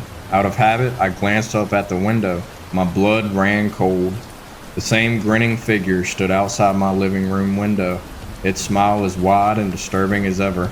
My heart pounded in my chest, and once again, as soon as I looked, it teleported away. Panic seized me. I had installed security cameras in every room in my house for peace of mind. Now I checked them frantically. In the main hall, there it was, grinning. I knew I could catch it through the cameras without it moving. I then somewhat impulsively bolted to the hall, but as soon as I laid eyes on it, the figure teleported. It was toying with me. I grabbed my cell phone and frantically inspected the cameras. It was now on my dining room table at an angle where I could see it very well. The hollow eyes and wide grin were staring into the camera. It knew what I was doing.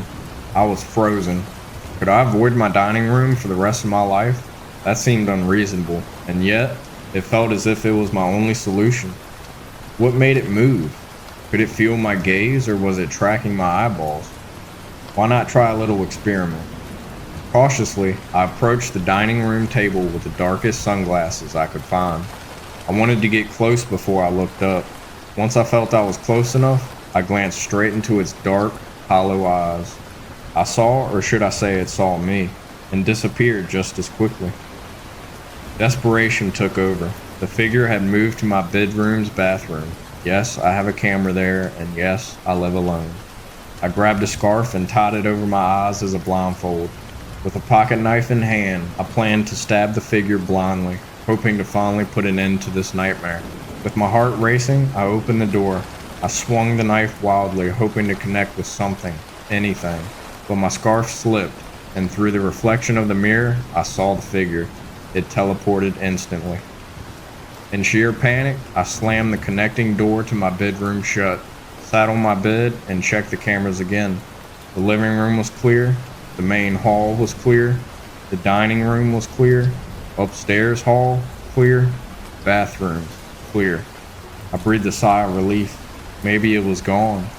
But then I checked the bedroom camera. To my dismay, the figure was right behind me, its grin wider than ever, its eyes dark and empty. I froze. The air grew thick, and the room seemed to close in on me. The figure didn't move, didn't teleport, just stood there, grinning. I could feel its presence like a dark shadow creeping over me. Everything went silent, and all I could do is remain still, in fear that glancing upon it again would bring it even closer. I've sat here typing this out all while the figure is behind me. My phone battery life is dying, and I know that as soon as it does, I will lose the cameras. Even worse, I will be staring into its reflection on my dark screen. Please help.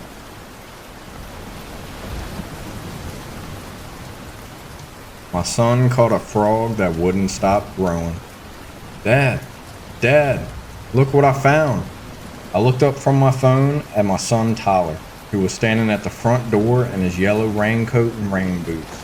A heavy downpour had recently rained through our town, and Tyler had gone to play outside as soon as it let up. "Take your boots off before coming inside, Tyler," my wife reminded him, as she continued to scroll through Facebook on her phone. Tyler shook the boots off his feet before coming into the kitchen. I noticed his hands were cupped together. He held his hands apart to show me what he had. Sitting in his palms was a tiny frog, no bigger than my fingernail, with light yellow-brown skin. "I was stomping in the puddles when he suddenly jumped out of nowhere," Tyler exclaimed excitedly. "Isn't he cool?" I nodded as I gazed down at the puny amphibian. "He sure is. We can set up a terrarium for him." "Gosh," my wife hissed. "It's a wild animal." "Relax," I assured her. "It's just going to be for a few days or a week or two. Then when it's nice and wet again, we can release him back where we found him." We put the frog in a small plastic container with air holes as I dug up a glass tank from the garage. Then we filled the tank with rocks, dirt, water, and plants. We placed the frog's tank by the window of Tyler's bedroom, where it would receive plenty of sunlight. And I told Tyler that tomorrow I would go to the pet store to buy crickets or mealworms to feed the frog. Tyler woke me up early next morning to tell me that the frog is grown. "What?" I asked, putting my glasses on. "The frog grew. He's humongous. Come see him." I followed Tyler to his bedroom to see what he was talking about. He was right. Overnight, the frog had ballooned from the size of my fingernail to bigger than my fist. "How big do you think he's going to get, Dad?" Tyler asked. "Not sure," I said, staring at the bloated creature in the tank as I tried to make sense of the bizarre situation. "But we may have to release him soon before he grows too big for the tank." I lifted the mesh lid of the tank and reached in to grab the frog. As soon as my fingers touched its skin, the frog let out a shrill, high-pitched screech. The sound was so loud it caused my eardrums to ring. Tyler dropped down to the ground with both hands over his ears. The frog didn't stop screaming until I removed my hands from the tank and placed the lid back on. Marie came into the room, still in her pajamas, asking what was wrong. Upon seeing how huge the frog in the tank had grown, her jaw dropped. I tried lifting up the whole tank instead of just the frog, and it screamed again, causing me to nearly drop the tank. "What are we going to do with this damn frog?" I said, turning to Marie. She shrugged. "Put on some earplugs next time you move it. I don't know." I turned back to the tank. The frog was staring at me, its eyes wide open. It almost looked like it was smirking. I gazed at Tyler, who suddenly looked tense and anxious. "I'll try again later," I said. "Tyler, do you promise not to touch the frog without my permission?" He nodded, and me and Marie left the room. A day went by, and the frog continued to sit in place, staring with his big, bulging eyes and wide, smirking mouth from his tank. No matter how many times we tried to move the frog or its tank, it would scream, each time louder than the last. We decided maybe tomorrow we would try a completely different tactic. That night, I was woken up by the sound of our door open. I checked the time on my phone, 1:03 a.m. Turned to the doorway where a short silhouette stood against the light of the hallway. "Tyler?" I groaned. "It's after midnight. Go back to bed." I heard a nasally gurgling sound, like a cat coughing up a hairball. "Tyler, stop that. That's really annoying." The sound continued. Marie sat up and turned to the door. "Josh?" "I don't think that's Tyler," she said nervously. I grabbed my glasses and turned on the light. What we saw standing there caused me and my wife to cry out in terror. The frog from the tank was standing at our doorway on its hind legs, having grown to the same height as Tyler. It waved one webbed hand at us and smirked and blinked. I leapt up from the bed and lunged at the slimy creature. It opened its huge mouth, revealing two sharp vampire-like teeth in its upper jaw. It bit into my arm, causing me to shout out in pain. Marie ran to my aid and helped wrestle the amphibian off of me. We both worked together to shove the creature into our bathroom before slamming the door. Me and Marie held the door shut as the frog banged on the wood and screeched loudly. I swear to God, the creature's sounds were forming words. "Let me out," it cried. "Let me out." "Go check on Tyler," Marie screamed. "I'll hold the frog. Just go check on our son." I ran out into the hallway to Tyler's room. While out in the lit hallway, I noticed two large bleeding puncture wounds on my arm. Caused by the frog's teeth, I guess. But those were the least of my concerns. "Tyler?" I called out anxiously as I flicked on the bedroom light. "Tyler, you in here?" No answer. I looked around, hoping to see him somewhere in his room, maybe hiding under the blanket, cowering under the bed, or peeking out of the closet. All I found were Tyler's empty pajamas laying on the floor by his bed, covered in what appeared to be some sort of dark purple-blue goo. I stared down at what was left of my son, which felt like several hours, before I was interrupted by the sound of Marie screaming. I dashed out of Tyler's room and was just about to run back to our bedroom when I was greeted by an unpleasant surprise at the end of the hallway. An enormous blob of slimy yellow-brown flesh took up the entire width of the hall, topped off by two big staring eyes and a mouth open, an enormous wide smile. The creature let out several raspy gurgles. It sounded like it was laughing, its bloated, wrinkled body wobbling like disgusting, rotten pudding as it did so. Then it slowly started to slither towards me, pushing itself through the hall as fast as its stubby legs could carry it. I ducked back into Tyler's room and held the door shut as the thing shoveled past. I then heard several loud crashes downstairs, followed by silence. I peeked through the door and gazed at the mess downstairs. Knocked over furniture and broken objects filled my vision. Most notably, the front door had been broken down, clean from its hinges. The monstrous amphibian had returned to the wet forest from which Tyler had brought it in. "Marie!" I shouted upon re-entering our bedroom. The only response I got was the sound of retching from my bathroom. I peeked inside and saw my wife crouched over with her face in the toilet, vomiting loudly. "Marie!" I shouted, relieved she was still alive and not caring that she was sick. I ran over and tried to hug her, but she didn't respond to my advance. She was too busy staring inside the toilet at her unusual stomach pump. I peered inside to see what was making her look so uneasy. I saw many dark specks in the water, darting back and forth, clearly alive. They were tadpoles.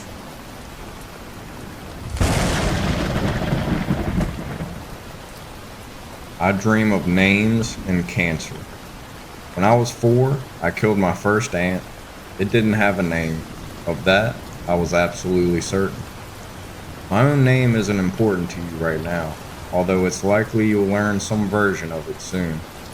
I think you'll end up learning a lot about me in the coming days. Some will be true, most will be false. There is a crucial element that will be missed. simply because it's unknowable to anyone else, anyone but me. But I'm going to share it with you. At the age of 19, as a soldier, I killed my first person. He had a name. Of that too, I was absolutely certain. And he changed me. My act of violence led me to learn who he was and what he meant to others. And, at the same time, I learned something essential about myself. Something I was unprepared for. I recoiled in profound, uncomprehending terror. Today, I work in a hospice. No one knows what I've done. No one knows who I really am. They think I'm there to work, which is technically true, but I have more tasks than those given to me by supervisors. One particular task, one I've prepared for and dreamed about, is to be done today. Today is when I learn whether or not I'm gonna die. Today is my 522nd birthday. Believe it, don't believe it. It doesn't matter to me. When I killed my first person at the age of 19, I did more than take his life. I assumed parts from him. He was a left-handed blacksmith apprentice named Pierre Gaultier. The moment he breathed his final breath, my left hand lost its sinister clumsiness. I instantaneously understood the basics of metalworking. I learned his name. I felt his name. It was as familiar to me as my own. It was the most horrifying moment of my life, the most disorienting. And that night, using my new left hand, I tried to cut my own throat. The blade passed over my skin as if it was iron. I later hanged myself from a beam in an abandoned abbey, only to dangle uselessly for 3 days before I was found and cut down by a local. I begged him to take my life, but I didn't have enough money to make it worth his while. When I killed him in a rage of frightened and confused desperation, I absorbed his alcoholism. The following centuries were a haze of blood and drink. I've absorbed countless talents, countless traits, countless vices. But the names aren't countless. There are 7,339 names inside me now. 7,339 clusters of memories to haunt me. This all leads to today. For 500 years, I've stayed under the radar. I've hidden in the shadows and killed and killed and killed, hoping to absorb any knowledge someone might have of another man like me. Another man who shares my curse. But I'm unique. No one's like me. Every open throat and subsequent transfer of name and ability has yielded nothing useful. Nothing useful, that is, until last month. He was a man called Gustav Bennerson, and along with his name, he transferred me his influenza. It was the first time I've ever been sick. The hospice here has 44 beds, 41 are filled, 41 opportunities. I dream of names and cancer every night while I'm being taunted by the false death of sleep. Tonight, wherever it is I may lay my head, as it sees with 41 new names, I pray it sees with something new, something malignant, something terminal, something that will end these centuries of hideous wandering. I dream of being eaten alive. As I sat alone in my dimly lit bedroom, surrounded by stacks of dusty books and creaking floorboards, I stumbled upon something that would change my life forever. It was an old laptop, tucked away in a forgotten corner of the attic, covered in cobwebs and grime. The screen was cracked and the keyboard was sticky with dried spills, but it still worked.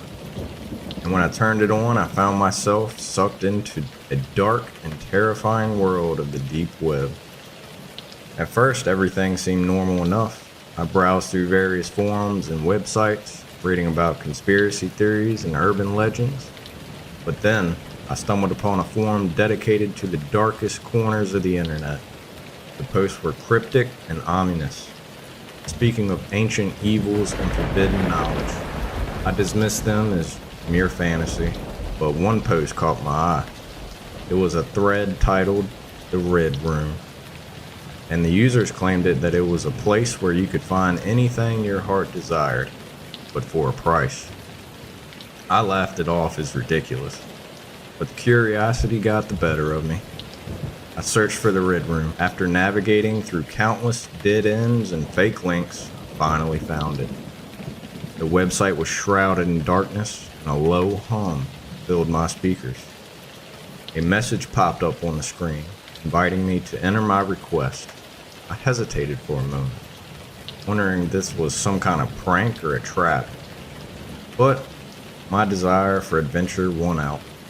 I typed in my request. I want to see the most frightening thing imaginable. Then I hit enter. The room went black, and all I could hear was my own breathing.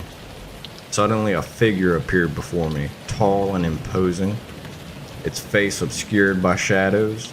It spoke to me in a voice that sent chills down my spine, offering me a glimpse into the depths of a madness and terror. I tried to back away, but my feet felt rooted into the spot. The figure leaned closer, its breath cold and rank, and whispered something in my ear. I can never remember what it said, but I knew that it was the last thing I ever wanted to hear. When I finally woke up, I was laying in bed, drenched in sweat and trembling uncontrollably. My heart raced and my mind reeled with thoughts of what just happened. I knew that I'd been given a glimpse into a realm far beyond our reality, a place where sanity is lost and nightmares come alive. I vowed to never return to that accursed site, but even now, I know that I will never forget what I saw in the Red Room.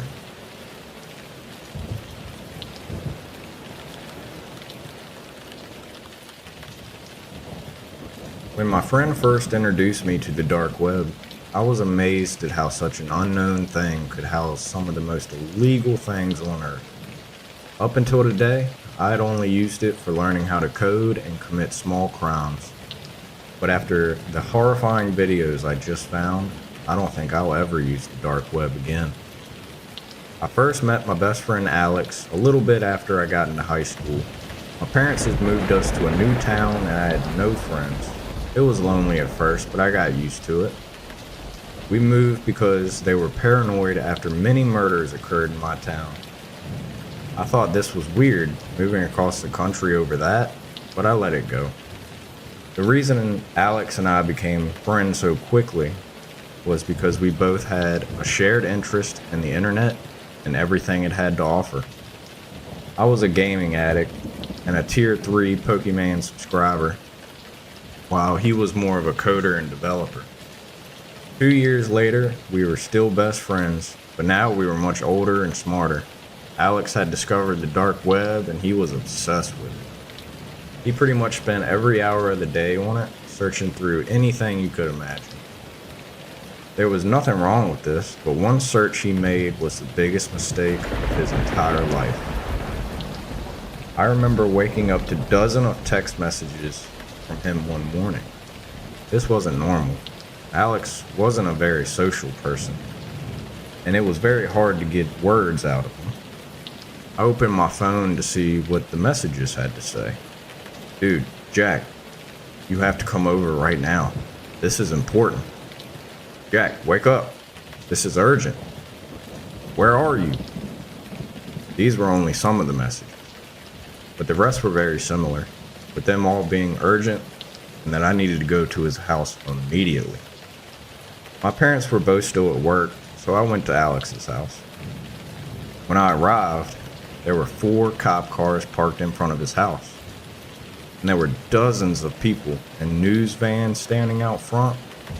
I made my way through the crowd, and Alex's mother told the police to let me inside. I could see the tears rolling down her cheeks as she opened the door. "What's going on, Miss Gonzalez?" I asked. "Alex is missing," she said and started crying.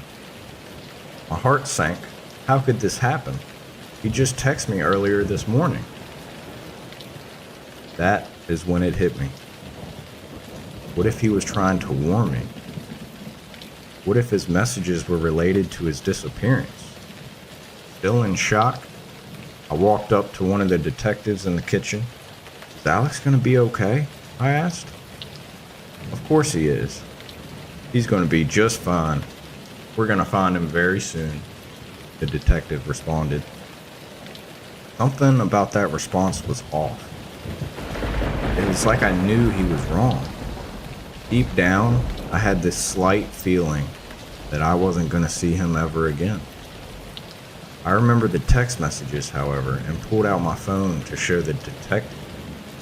He texted me this morning. What if it has something to do with him going missing? I said.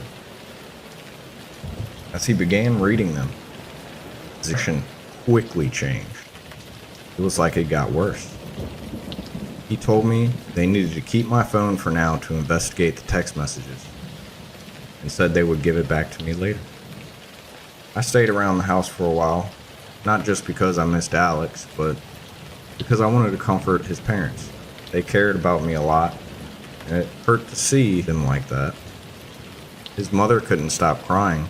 Eventually, however, I went into Alex's room to see if I could find anything that might give me a clue about why he went missing. I searched through everything, but I found nothing. But then, I noticed something.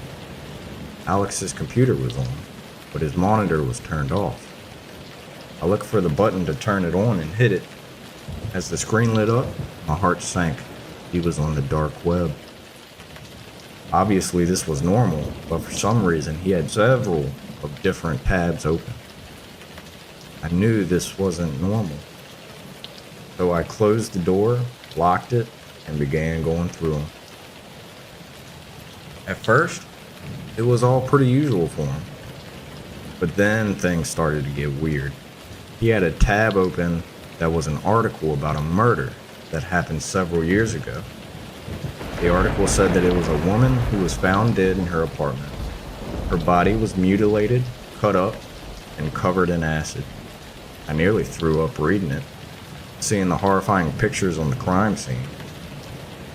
Not wanting to see any of it anymore, I switched the tab just to reveal another article about another murder. Confused, I quickly went through the rest of the tabs he had opened, and they were all the same thing. They were all about some type of murder or crime. The one that stuck out the most to me, however, was one about a murder that happened 2 years ago. At first it seemed pretty normal, but as I read further, I realized what it was. It was about the murder of our neighbor that prompted us to move away. Confusion quickly swept over me. How did Alex know about this? I never told him about it because to me, it wasn't that important. I figured it must have just been a strange coincidence. But then when I saw the last search, it was my last name. Horrified and confused, I quickly stumbled out of the room and back into the living room. Is everything all right? Alex's mother said. Yeah, I just need to go home for dinner, I responded. On the way home, I had so many questions flowing throughout my mind. Why was he searching up my last name? Did he think that I had something to do with this? That must have been why he was texting me so frantically that morning. If only I could just explain to him that I didn't do anything wrong. But I couldn't. He was still missing. And I had to find out why. When I got home, I raced up to my room, slammed the bedroom door shut, and got on my computer. I loaded up my Tor browser, turned on my VPN. I knew what I had to do. I began typing my last name, becoming more nervous after every letter. When I finally hit enter, nothing happened. It was just a blank screen. Confused, I refreshed the page, and once again, there was nothing. Why did Alex search? There was nothing. I thought to myself, there must be something out there.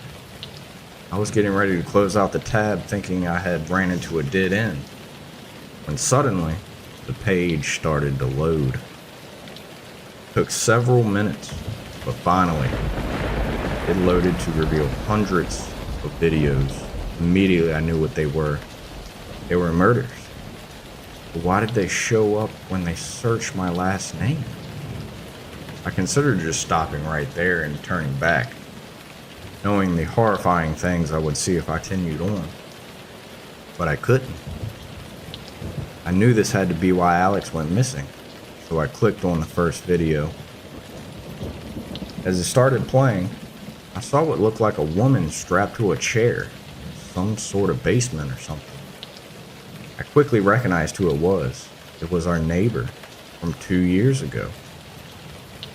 I could tell because she had the same heart-shaped tattoo on her neck.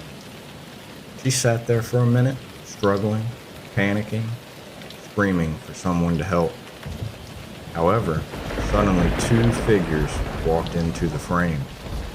At first, I couldn't tell who they were. But as they turned around to face the camera, my heart sank. It was my parents. My father was holding a knife, while my mother was holding a small scalpel. They paused for a moment before they started what was the most horrifying 5 minutes of my entire life. I watched as they cut into her and listened as she begged for mercy. Screaming the whole time, blood filled the room as she took her last breath. When the video ended, they quickly went to another, revealing the same exact room and chair I'd seen before. I was traumatized by what I had already seen, and I knew I couldn't watch any more of it. My parents were murderers, and I now knew the reason we moved away 2 years ago. I knew there was something off about that, but I just never could have imagined that this was the horrifying secret that they had been hiding from me. This whole time, I thought Alex was trying to accuse me of being responsible for these murders, but I was so wrong. He was trying to warn me. I scanned through more of the videos, each in the exact same room with the same exact chair. I was just about finished, ready to go to the police so that I could tell them what I had just seen when I noticed something. There was a new video uploaded today on that website. I quickly clicked on it and pressed play to reveal what looked like a man this time, strapped to the chair. He had a sack over his face, and I could tell who it was. Once again, however, I saw my parents walk into the frame. My father walked up to the man and pulled the sack off his head. At first, I couldn't tell who it was, but then I realized who I was looking at. It was Alex.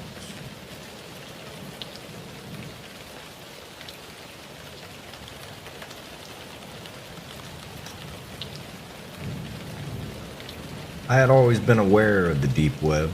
You hear the craziest, most fucked up stories from people who have the balls to explore it. Websites that involve human experimentation, hiring a hitman, and even watching people through their own security cameras. It's fucked up. But honestly, I'd be lying if I said I wasn't just slightly interested. Now, just to point out, there was no malicious intent behind my exploration of the deep web. I was just curious to see if it really was as bad as people said it was. The first thing I stumbled upon was a website extremely centered around death, which gave me a really uneasy feeling, so I didn't hang around that web page very long. It takes quite a bit to freak me out, so it's safe to say I was a little surprised that I couldn't even stomach the first website I clicked on. But hey, it's not supposed to be all unicorns and rainbows, right? Next, I clicked on a website that was dedicated to watching people through security cameras. Most of the screen showed empty living rooms and patios.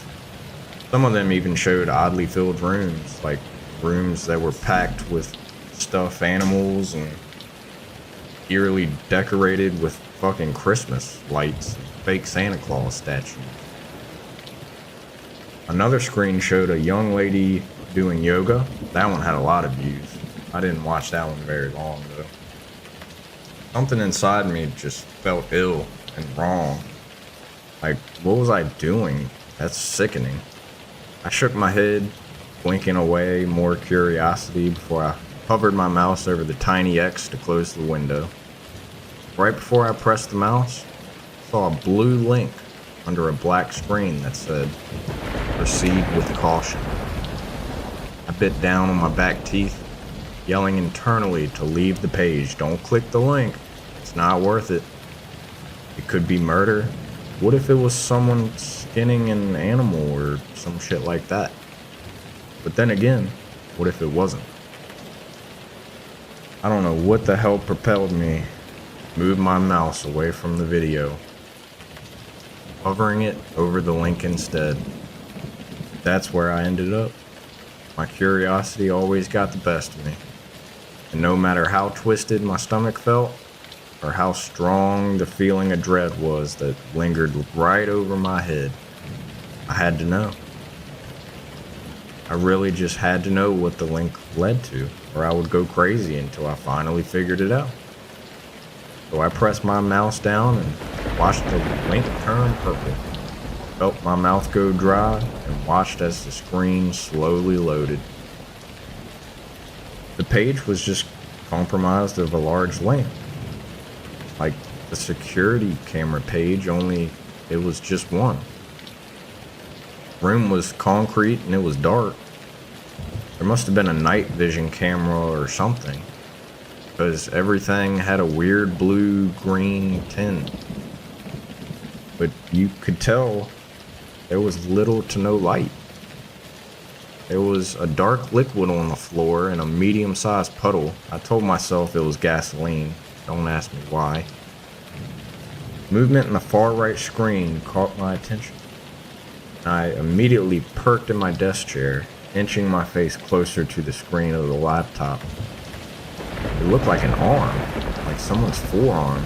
They were just standing there. Not really moving, but swaying. Just enough to not look completely still. "Hey," I said before shaking my head and slapping my mouth shut. Stupid. Then the person walked.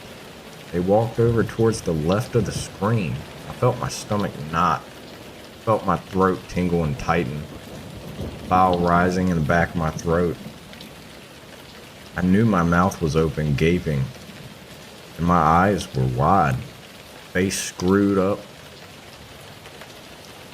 It was a young woman. She looked like she could not be older than 25 or so. Long, dark, dirty hair was in tangles, like she'd been pulling at it. Her leg was dragging, her other skinny leg doing most of the work as she limped weakly. Her head was down, looking at the floor, and the sound of her dragging foot across the concrete echoed in my room. I didn't think it could get any worse. I was so fucking wrong.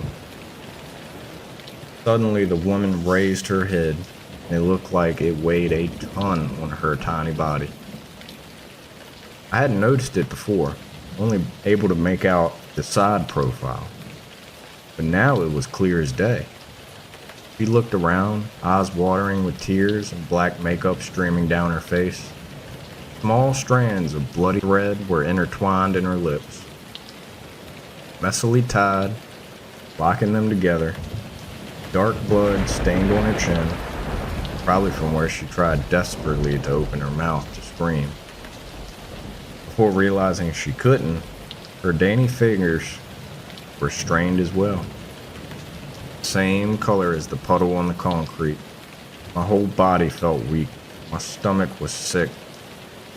I tried to tell myself it was fake, that it was all just a big hoax. My eye scanned to the bottom left of the screen. 5,623. That's how many people were watching. Unable to fight it any longer, I ran straight to the bathroom, threw everything up. Everything in me felt disgusting, wrong, twisted. Once I was done, I laid on the floor in the bathroom, letting the cool towels try and soothe my burning body. My head was spinning. I kept repeating to myself over and over in my head that I shouldn't have clicked on that link. I should have just left. Shouldn't have fucking closed the window. Should I get the link and send it to the police? Should I call them? My first instinct was to copy and paste the link just in case, then call the police and inform them of what was happening. Maybe they could trace the IP address or something. Maybe they would recognize the girl and know where to start looking. Maybe I could save her life. I'd feel really fucking dumb if this was all fake just to get viewers. But I wasn't about to gamble, not with what was at stake. I ignored the dizzy feeling flooding my head as I jumped up, grabbing the doorknob and twisting it a bit too harshly. When I flung the door open, my phone buzzed in my pocket, scaring the living shit out of me. I stopped mid-panic and picked it up with shaky hands. I saw my girlfriend's name and immediately answered.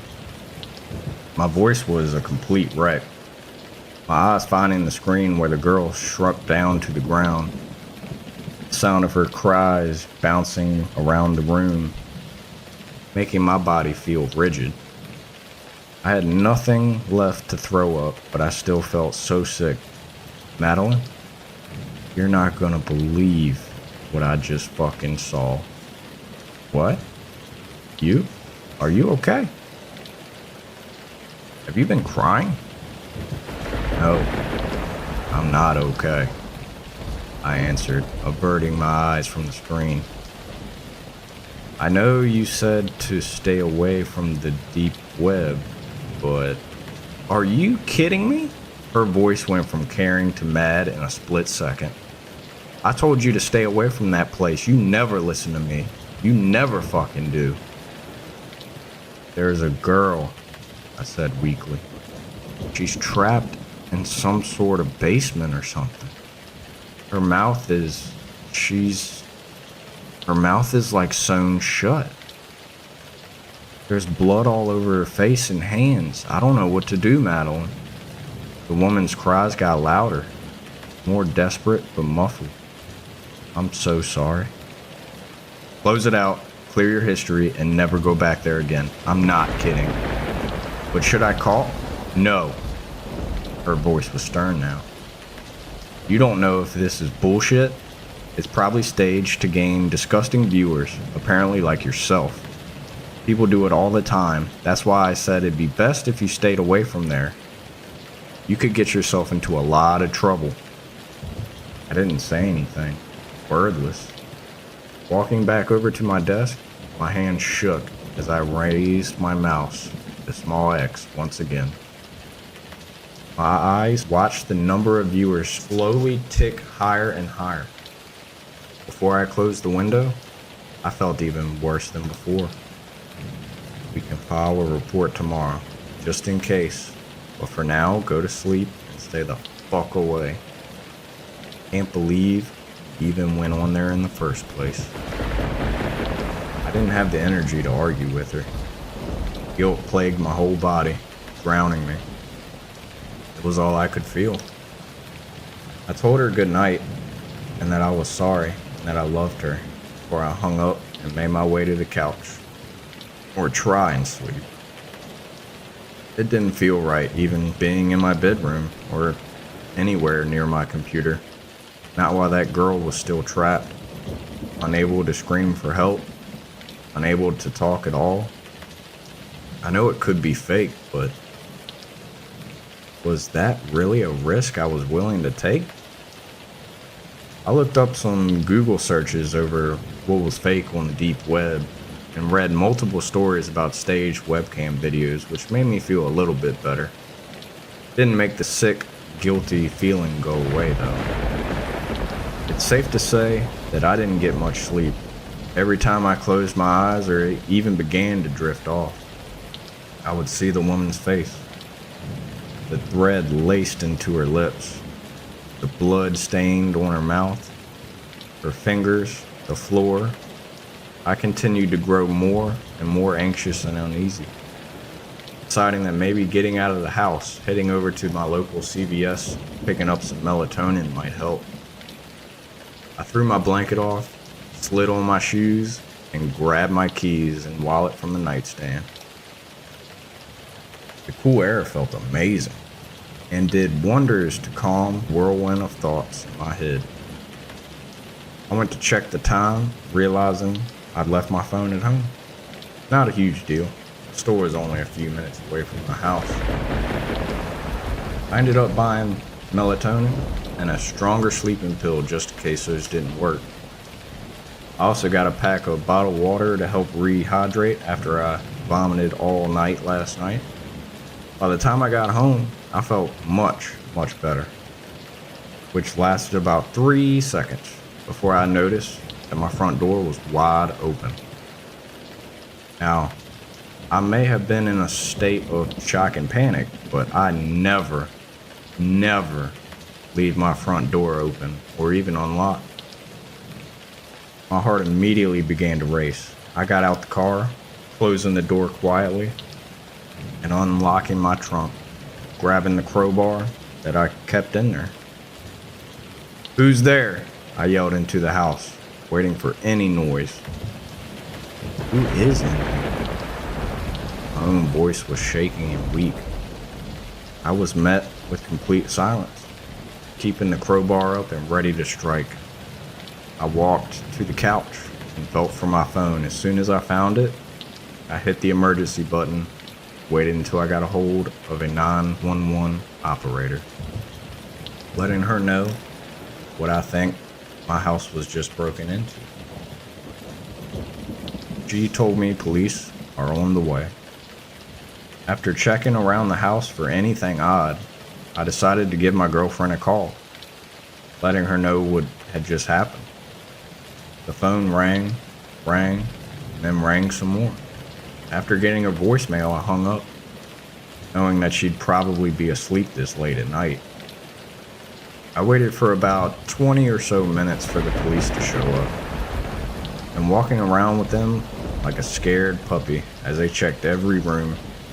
They ended up just having me fill out a report, telling me they'll keep patrol cars around the area just in case anyone else gets hit. As they were leaving, I checked to see if Madeline had called back yet. There wasn't any missed calls. However, I did notice several outgoing calls to her cell phone. Outgoing call to Madeline, 3:12 a.m. Outgoing call to Madeline, 3:14 a.m. Outgoing call to Madeline, 3:17 a.m. Outgoing call to Madeline, 3:20 a.m. Then there was another at 3:56 a.m., which was about the time I'd gotten home. My mind went into an automatic panic, knowing that for a fact I did not make those calls. I quickly checked my text, reading one I'd apparently sent out at 3:23 a.m. "Hey, can't sleep, gonna come over. I'm leaving the back door unlocked so I can get in." Didn't send that message. My stomach dropped. My heart thudded loudly in my chest as I noticed her reply directly underneath. "Sorry, I was sleeping. Thanks for waking me up, by the way. Lose your key again? It's unlocked. Don't be too late." Without a second thought, I jumped up, running to lock all the doors and windows in my house, keeping the crowbar tight in my hand as I ran to my car. I drove as fast as my little Civic would go, all the way to her house, ignoring any stoplights. It took me only 3 minutes to get there, but I knew I was still too late. I made my way to her back door, feeling every cell in my body burn when I saw that it was wide open. My face was hot, my hands were shaking, but I stepped in, crowbar raised like a bat, ready to swing. I tried to keep my emotions at bay as I looked around her dark house. "Madeline?" I called out. "Are you okay, babe?" Nothing. Silence. Madeline? A small scream came from her bedroom, from upstairs. My legs jerked to run as I flew up the stairs, slamming her door open. I looked at her empty bed, her empty room, confused. I heard the scream again, only this time I heard that it was coming through her computer monitor. I felt numb as I looked at the screen, noticing the same website I saw earlier. Only instead of the woman I saw two. The first was lying on the floor, not moving, in that puddle of dark liquid. I recognized the second girl, just as I had recognized her voice. My heart shattered as I saw her face, streaked in blood, same threading sewn into her eyelids, locking them shut. Her scream hit my bones, surrounded my body. It was all I could hear. Her face was twisted, pure terror. I cried, I cried, I cried. I locked my jaw, picking up my cell phone, calling 911 for the second time. Only this time, it barely rang once, before the deep, gravely voice of another man answered. You should not have called. Chills shot down my body as I heard the phone thud as it hit the carpet floor. My breath hitched in my throat as I bent to pick the phone up, hanging up the call, and racing down the stairs. How did he do that? How did he redirect my call away from the police? I felt my heart race as I darted out her back door. In a frenzy as I sprinted to the closest house, I pounded on the door, screaming at the top of my lungs until the neighbor opened it. Her face was tired, confused, and scared. She let me in, and I explained through frantic tears what was happening. I'm typing this on my phone to post as we both try to get an uphold of the cops, but neither of our calls are going through, and neither is her landline. I think someone is messing with our cellular signal. They may have cut her line. But we're gonna keep trying. I'm scared for me. I'm scared for my girlfriend. And I'm scared for my neighbor. I don't know what's gonna happen to me. If you don't hear from me again, please take this advice and this experience to heart. Stay away from the deep web. For fuck's sake, please stay from the deep web.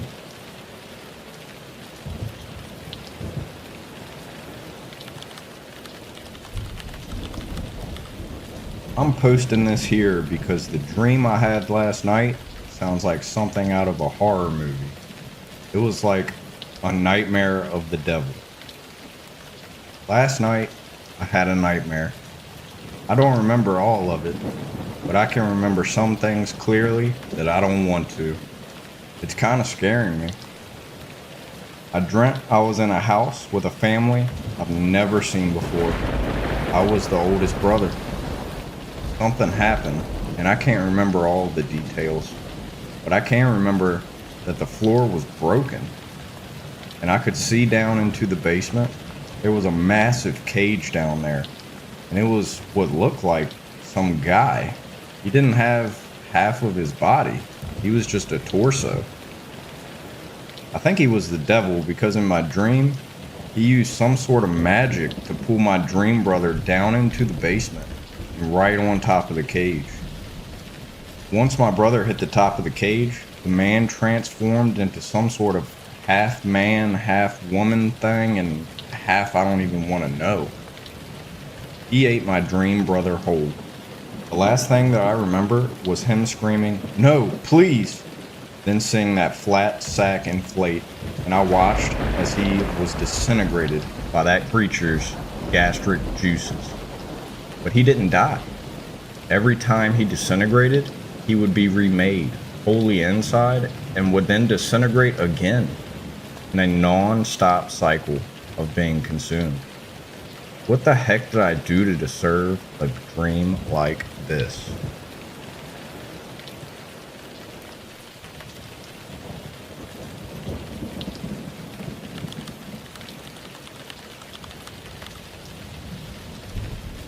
We should have never entered the catacombs beneath Paris.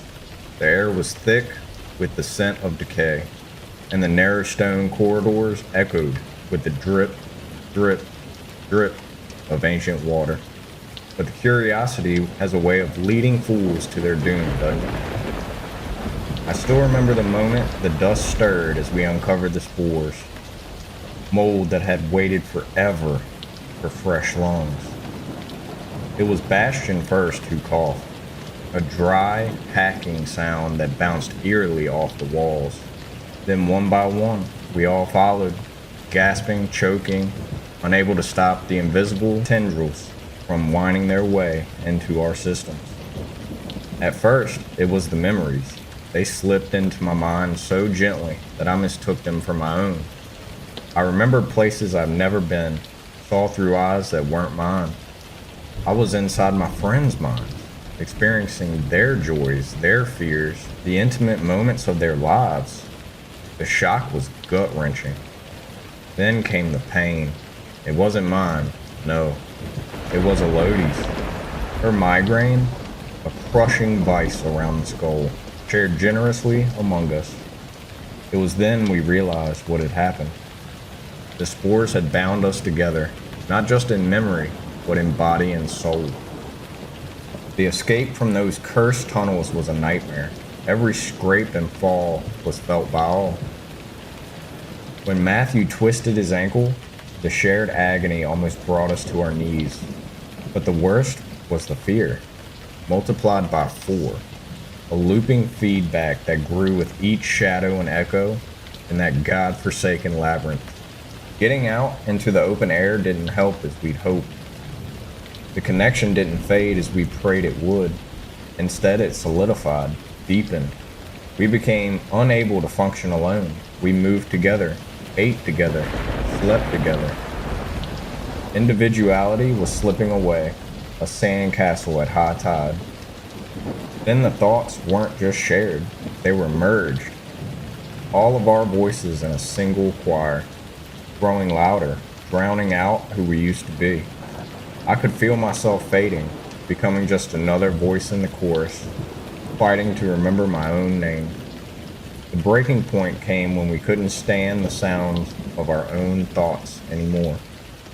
It was Mark who suggested it at first, a dark whisper in the back of our minds. If one of us ended it, would the connection break? Would the rest regain their solitude? We pondered, hesitated, then silently agreed. But who would make the sacrifice? Who could? We drew straws, barbaric lottery for such a modern curse. It was Matthew who drew the short one. The decision made, the act was swift. A tragic finale on a moonless night by the river's edge. But the release didn't come. Instead, his final scream, his ultimate fear, echoed endlessly in our minds, a loop that wouldn't cease. It was then we understood. The hive didn't diminish, grew hungry. Now we avoid each other, desperate to not add more to the collective, but the solitude is a lie. For even as I write this, I can feel them, hear them inside my head. They're waiting, always waiting, for the echoes to consume us all.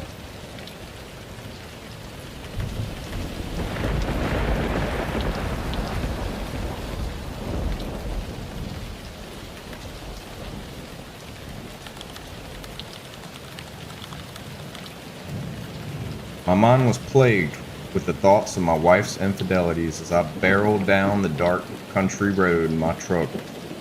I loved her, but hated the way she treated me. and the fact that she slept with my best friend made it all the worse. I was too caught up in my thoughts to notice the man walking down the middle of the road. I slammed on my brakes and closed my eyes before the truck came to a stop. I jumped from my truck, and to my relief, there was no sign anyone was hit. As I searched around, I was suddenly startled by the sound of footsteps behind me. "I hear you're having trouble with your wife." "Sorry, do I know you?" I asked as I tried to make out who the dark figure was. "What do you truly desire?" My head started to spin as I was overcome by a feeling of euphoria. "I want whoever sleeps with my wife to die a slow and painful death." As the words left my mouth, it felt like someone else was saying them. Before I knew it, I was back behind the wheel of my truck. I had written off my strange encounter as a fever dream. As the days passed, I got word that my treacherous best friend had gotten sick and was close to death. Over the coming weeks, my neighbor was hospitalized with the same mystery illness my friend had, along with 3 other people from the street I lived on, including the man who delivered our post. Days went by and news of men getting sick and dying all over town continued to trickle in. Suddenly, I was hit with the realization that the man I met a few weeks ago wasn't a figment of my imagination. I got in my truck and began driving the same road as before. I was riddled with guilt, knowing it was my fault people were dying. I slowed my truck as the same dark figure appeared in the middle of the road. Feeling desperate, I fell to my knees in a flood of tears.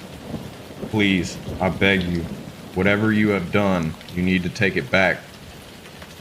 What is it you truly desire?" "All I want is my wife to love me and only me," I begged. As I walked in my front door, Suzanne was standing there waiting for me. "I love you so much, Jack. Can you please forgive me?" "Of course I can forgive you. I always do. From now on, you're the only man I want and need." After we spent the night making passionate love, I woke up the following morning feeling like death. Suddenly, the terrifying realization of the first wish hit me like a ton of bricks. I write this as I'm in the final throes of death, as a warning to others. Be careful what you wish for.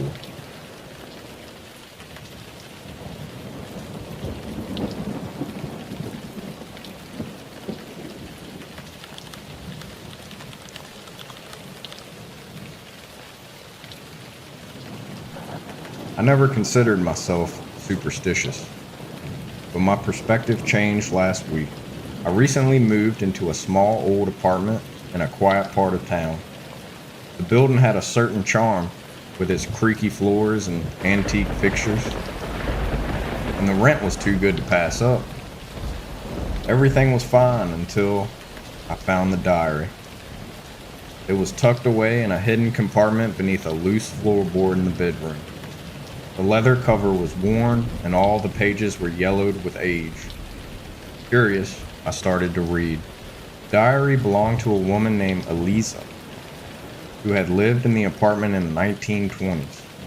Her entries started out mundane. Notes about her daily life, her love for gardening, and her fondness of the apartment. But as I read further, the entries grew darker.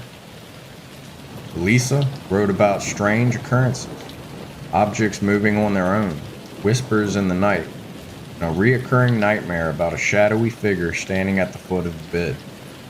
One entry in particular stood out. Elisa described how she had discovered a small door behind the wallpaper in the living room.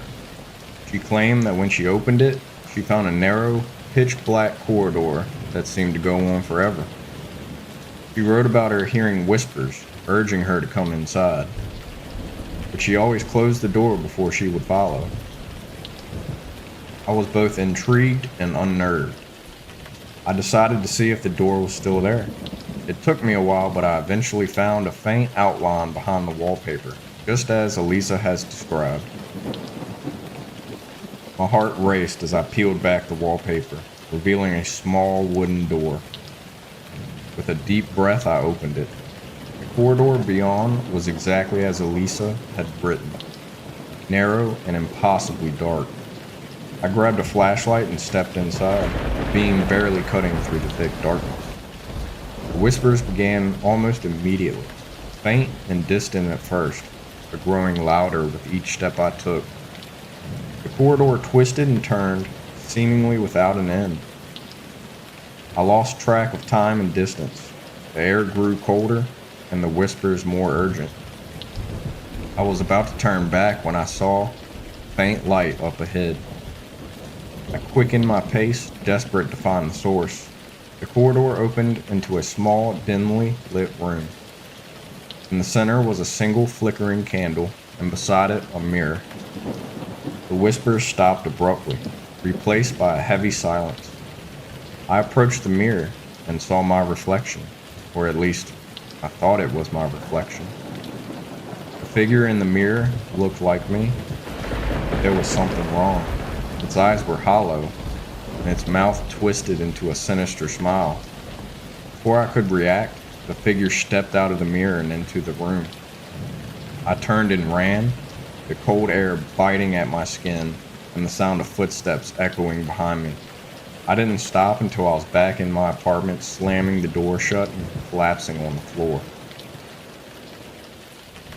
I haven't opened the door since. The diary disappeared and the whispers have stopped, but I can't shake the feeling that something followed me back. If you ever find a hidden door in an old apartment, leave it alone. Some things are better left undiscovered.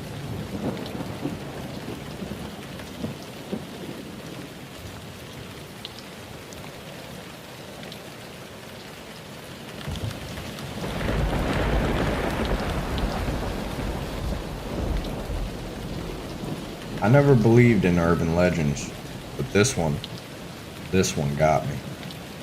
It started when I found an old VHS tape at a flea market. The label was blank, but curiosity got the best of me. That night, I dusted off my old VCR and popped the tape in. The screen flickered, and for a moment, I thought it was blank. Then, grainy footage of a room appeared. The camera was shaky, as if someone was filming with an unsteady hand. The room was empty except for a single chair in the center. As I watched, a figure slowly entered the frame. It was a man, his face obscured by shadow, wearing outdated clothes that looked like they were from the 80s. He sat in the chair, staring directly into the camera. For what felt like hours, he just sat there, unblinking. Just as I was about to turn it off, the man spoke. His voice was distorted, like a bad recording. If you're watching this, it's already too late. See? This tape is cursed. It shows you the last thing you'll see before you die. I laughed nervously, but a chill ran down my spine. The screen went black, then the footage cut to a different room. My room. I stared in disbelief as the camera panned around, showing every detail. The unmade bed, the posters on the wall, even the pile of laundry in the corner. Then, the camera turned to show the door. Slowly, it creaked open. My heart raced as I watched a figure step into the room. It was the same man from the first clip, but this time, his face was clear, pale, gaunt, with hollow, black eyes. I heard a noise behind me and whipped around. There was nothing there. I turned back to the screen and the man was closer now, almost at the foot of my bed. My breath caught in my throat as he reached out, pointing directly at me through the screen. Suddenly, the screen went black. I sat there trembling, trying to rationalize what I'd just seen. Maybe it was a prank, I thought. Maybe someone was messing with me. But then I heard the floorboards creak, the same creak I'd just heard on the tape. I slowly turned around, my heart pounding in my ears. The door to my room was slowly opening. The last thing I saw was a pair of hollow, black eyes staring at me. If you ever find an unmarked VHS tape, Do yourself a favor. Leave it alone.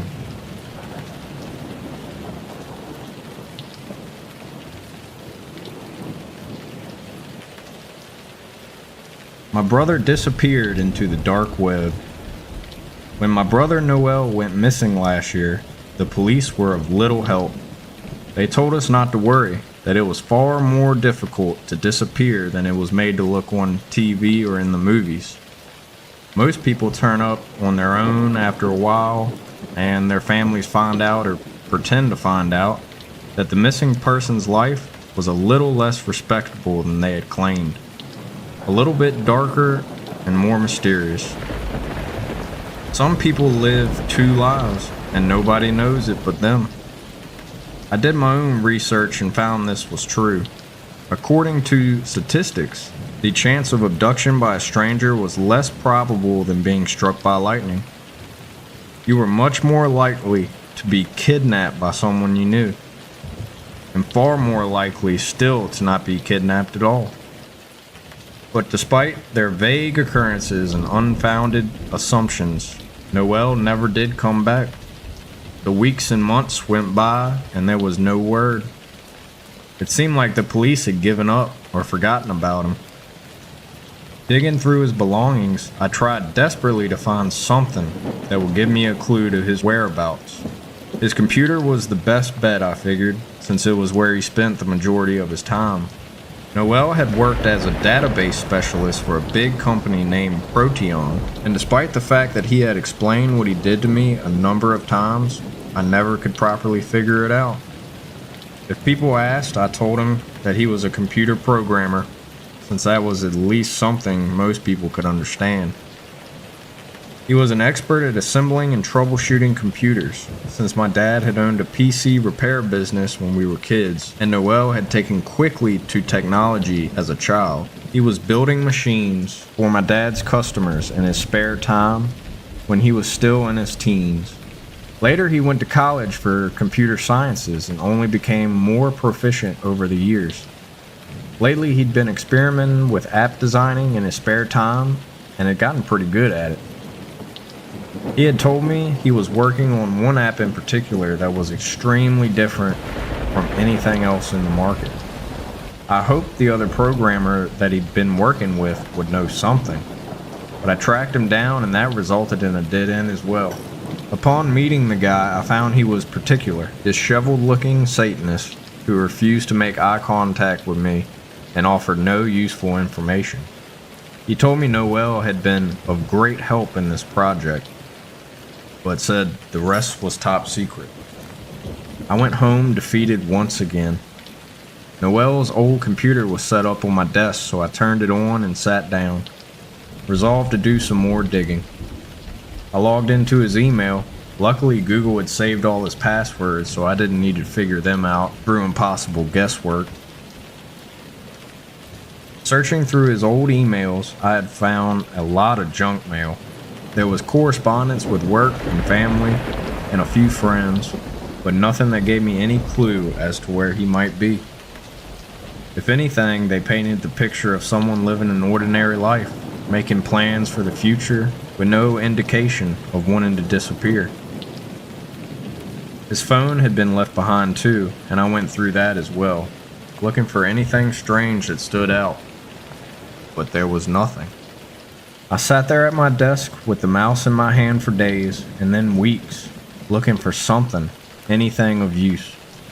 I poured through his DOC files and JPEGs and MP4s and MP3s, PDFs, and every other damn file you can imagine, examining everything, desperately searching for some hint, some clue.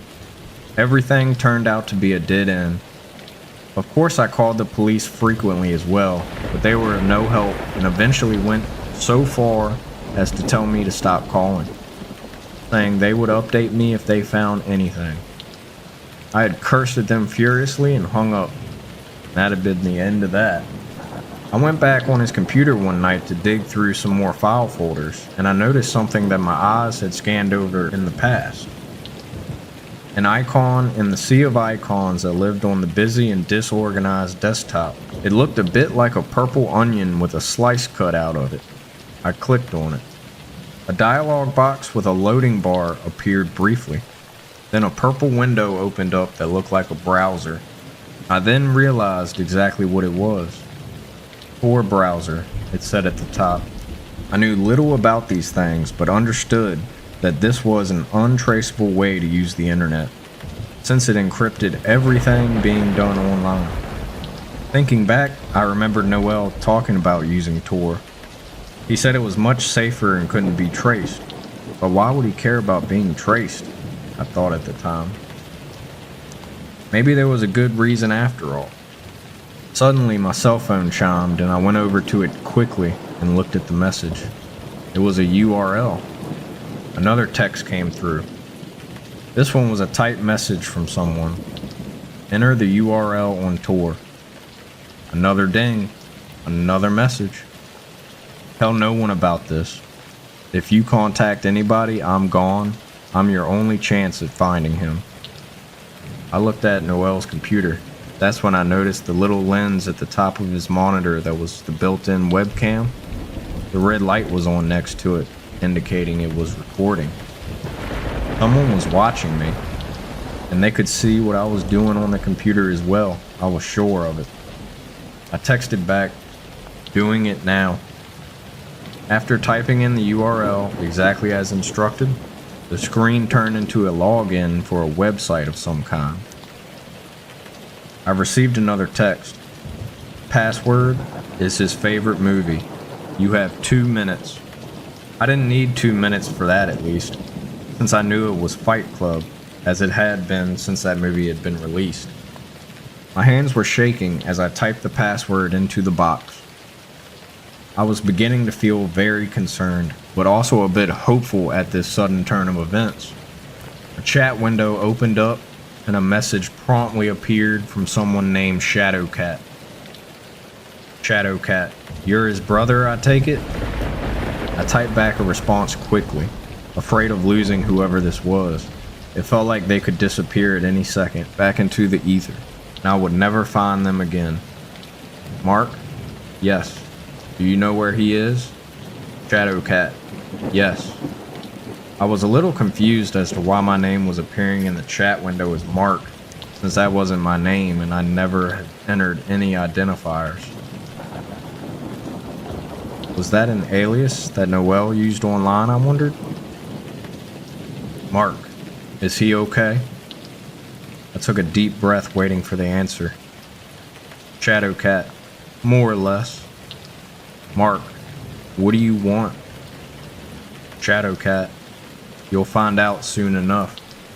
Another message came through showing another URL. Shadowcat, keep chat open, create a new window and go to the URL. Mark, okay. I typed in the URL and found myself at another website.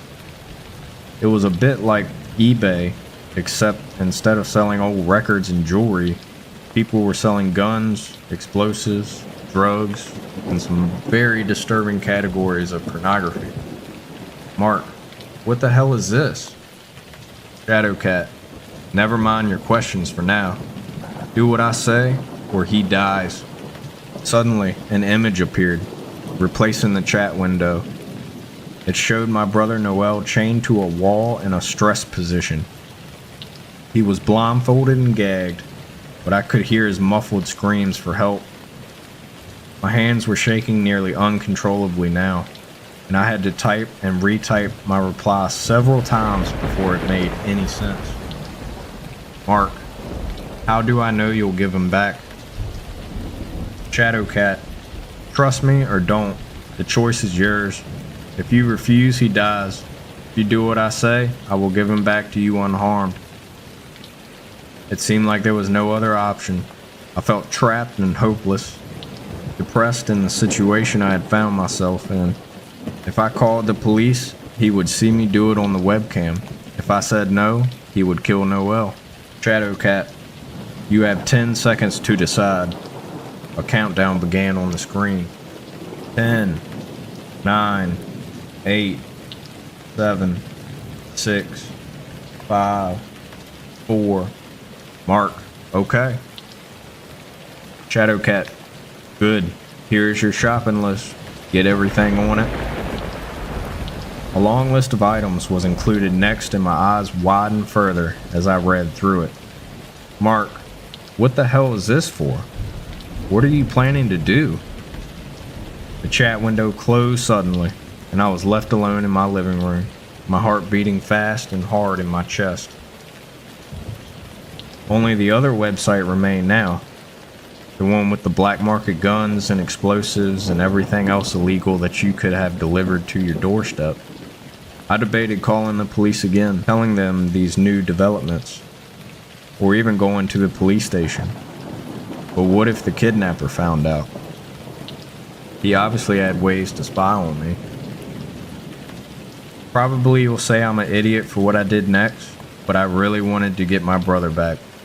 So I filled the online shopping cart with the requested illicit items and entered my credit card information, cringing as I hit enter. I guess I would have to cancel my credit card since I didn't trust the vendors one bit, but at least that part was done. The package arrived in the mail surprisingly quick. As soon as I brought it inside, I got another text message. It invited me to another chat on tour, where I was given a physical address. They said to meet them there with the package, and they would give me back my brother. I was to tell no one where I was going. It was dark by the time I arrived at the old warehouse in the industrial section of town.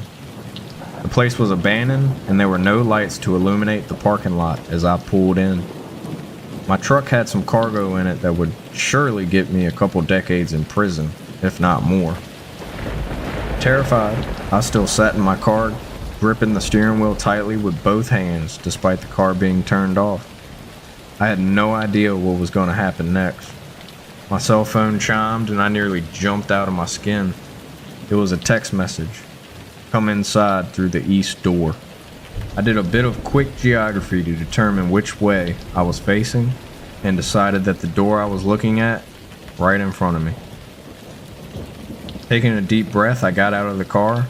I popped the trunk and grabbed the duffel bag I had brought with the illicit items packed inside. The gravel crunched beneath my feet as I made my way across the parking lot. My hand shook as I reached out and grabbed the doorknob, turned it, and went into the dark, cavernous space inside the warehouse. As difficult as it was to see outside, it was even darker in here. Taking a few more frightened steps forward, I found my eyes did not adjust to the darkness. The door clanged shut behind me, and I jumped, feeling my heart skip a beat. Hello? My voice echoed back at me. Did you bring everything? I jumped, startled, when I heard the voice. It was raspy and high-pitched and made the hair stand up on the back of my neck at the sound of it, like fingernails across a chalkboard. Yes? Good. Bring it this way. Terrified, I stepped forward into the pitch blackness, unsure if I would run into something. I moved slowly and deliberately, hoping not to hurt myself. He's got it for us. He has it all. Yes. Suddenly, I realized there was not just one voice speaking, but many. They were all around me, surrounding me in darkness. I felt their movements in the air around me and heard sounds like the wind blowing during a thunderstorm. Poisons, acid, knives, explosives, boomed a voice from the corner. Guns and bullets, snake venom. I heard them moving closer now, inching towards me. Their voices were in my ears as I backed away. Where is my brother? Show him to me, or you get nothing. I was terrified, but determined to get Noel back, come hell or high water. Or maybe we'll keep you as well, little brother. Maybe someone will want you back badly enough to bring us more offerings, more dark treasures.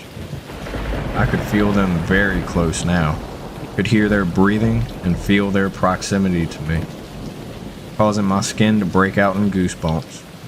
My mind raced, desperate to think of what I could do to get out of here. These creatures, these demons, whatever they are, had no intention of letting me leave. I had a sudden brainstorm.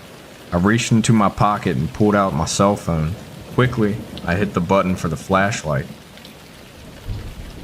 If there was anything these creatures would be affected by, I guess by choice of habitat, it would be light.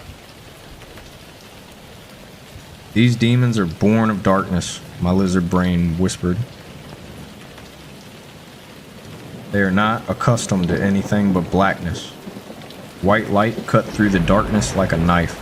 I heard screams and saw a brief haze of smoke appear. Around the edges of the light, I caught glimpses of vague forms and humanoid shapes. They recoiled from the light, and I felt and heard them moving towards me from behind. Spinning, I cast the light just in time to see one of the demons nearly face to face with me. His form was massive and bear-like, huge fangs and long, sharp talons raised in the air, ready to slit my throat. His red flesh bubbled and burst open. He evaporated into a misty haze when the light hit him, screaming in a deafening baritone. Realizing that the light had the power to destroy them now, or at least to send them back to hell where they came from, I spun round and round with the light, trying to incinerate them all. I saw some flying like a bat away. Others jumped up to the high ceiling and hid in the beams above. I saw something at the other end of the huge space, and I shone my light in that direction. It was Noel. He was shackled to a wall on the far side of the warehouse. He was gagged and blindfolded, unmoving. I saw dark shadows around him, moving quickly, and I realized it was more demons guarding him. Running over towards him, I heard the sounds of more of them chasing after me, racing like monkeys across the steel beams above, matching my speed. I blasted the demons with the bright light from my phone as I got closer to them. Their shadow skin began to sizzle and burst into flame as they howled like banshees and moved away. There was no key for the chains holding him, but I was prepared. I grabbed the bolt cutters from my bag, a last-second impulse buy from my trip to the hardware store. Part of me was worried that the people I was dealing with would not let him free willingly. I had wanted any advantage I could get. The bolt cutters went through the chains with an effort, and the one holding his wrist snapped with a satisfying noise, and his arm fell limply to his side. Before I could think too much about what that meant, I spun around at the sudden movement behind me. I screamed as the claws of something terrible raked across my back. The demon disappeared back into the shadow above us, leaping into the air like a bat, and I saw him flapping his wings as he went back up to the rafters. I pulled the blindfold and the gag from Noel's face and saw that he was barely conscious. It felt terrible to do it, but I slapped him hard across the face to try and get him to wake up. He groaned and stirred, but didn't open his eyes. I felt a sharp pain in my neck suddenly, like knives there, and I spun around quickly to again catch it in the light. There was a hint of smoke as my flashlight caught the edge of it, but it was too fast and quickly disappeared again. I was suddenly feeling frantic and terrified for my life. They were becoming more bold. My hand stung after the next sharp slap to Noel's face, but it accomplished what I needed. He woke up and spit blood from his mouth. Ow! What the hell? Noel, wake up. You need to hold this light, move it around, keep them away. It took him a few seconds to understand, but I thrust the phone into his hand anyways and began to work on the chains holding his right wrist. His eyes were wide with fear and his gaze darted around the room as I continued working on the chains. The one holding his other wrist snapped with an effort, and I got down to the floor to work on the shackles attached to his ankles. He was moving the flashlight around frantically, but it seemed to be working. Warm blood trickled down my neck and my back from my injuries, and I felt it turn cold on my skin. How the hell did you wind up here? I asked once he finally freed from the chains. That damn Satanist programmer. He summoned those things from hell. What? How? Never mind. Just let's get out of here. I took the flashlight back from him and used it as a weapon, shining it every direction, and often just in time as I saw the demons scatter from the light like cockroaches each time I swung it around. Once we reached the door, I threw it open to reveal the parking lot, and we ran from there as fast as we could back to the car. We had escaped, or so we thought. I wish I could say that everything is better now, that we fled from the demons in that warehouse and never saw them again. But those unnatural creatures knew no boundaries. They were not inclined to stay contained within the walls of that warehouse, and they were not pleased that we had escaped with their treasures, which I promptly dumped off at the police station, anonymously, of course. Although I got my brother back, neither one of us will feel safe again. The lights in my home stay on all hours of the day and night now. Noel is the same way.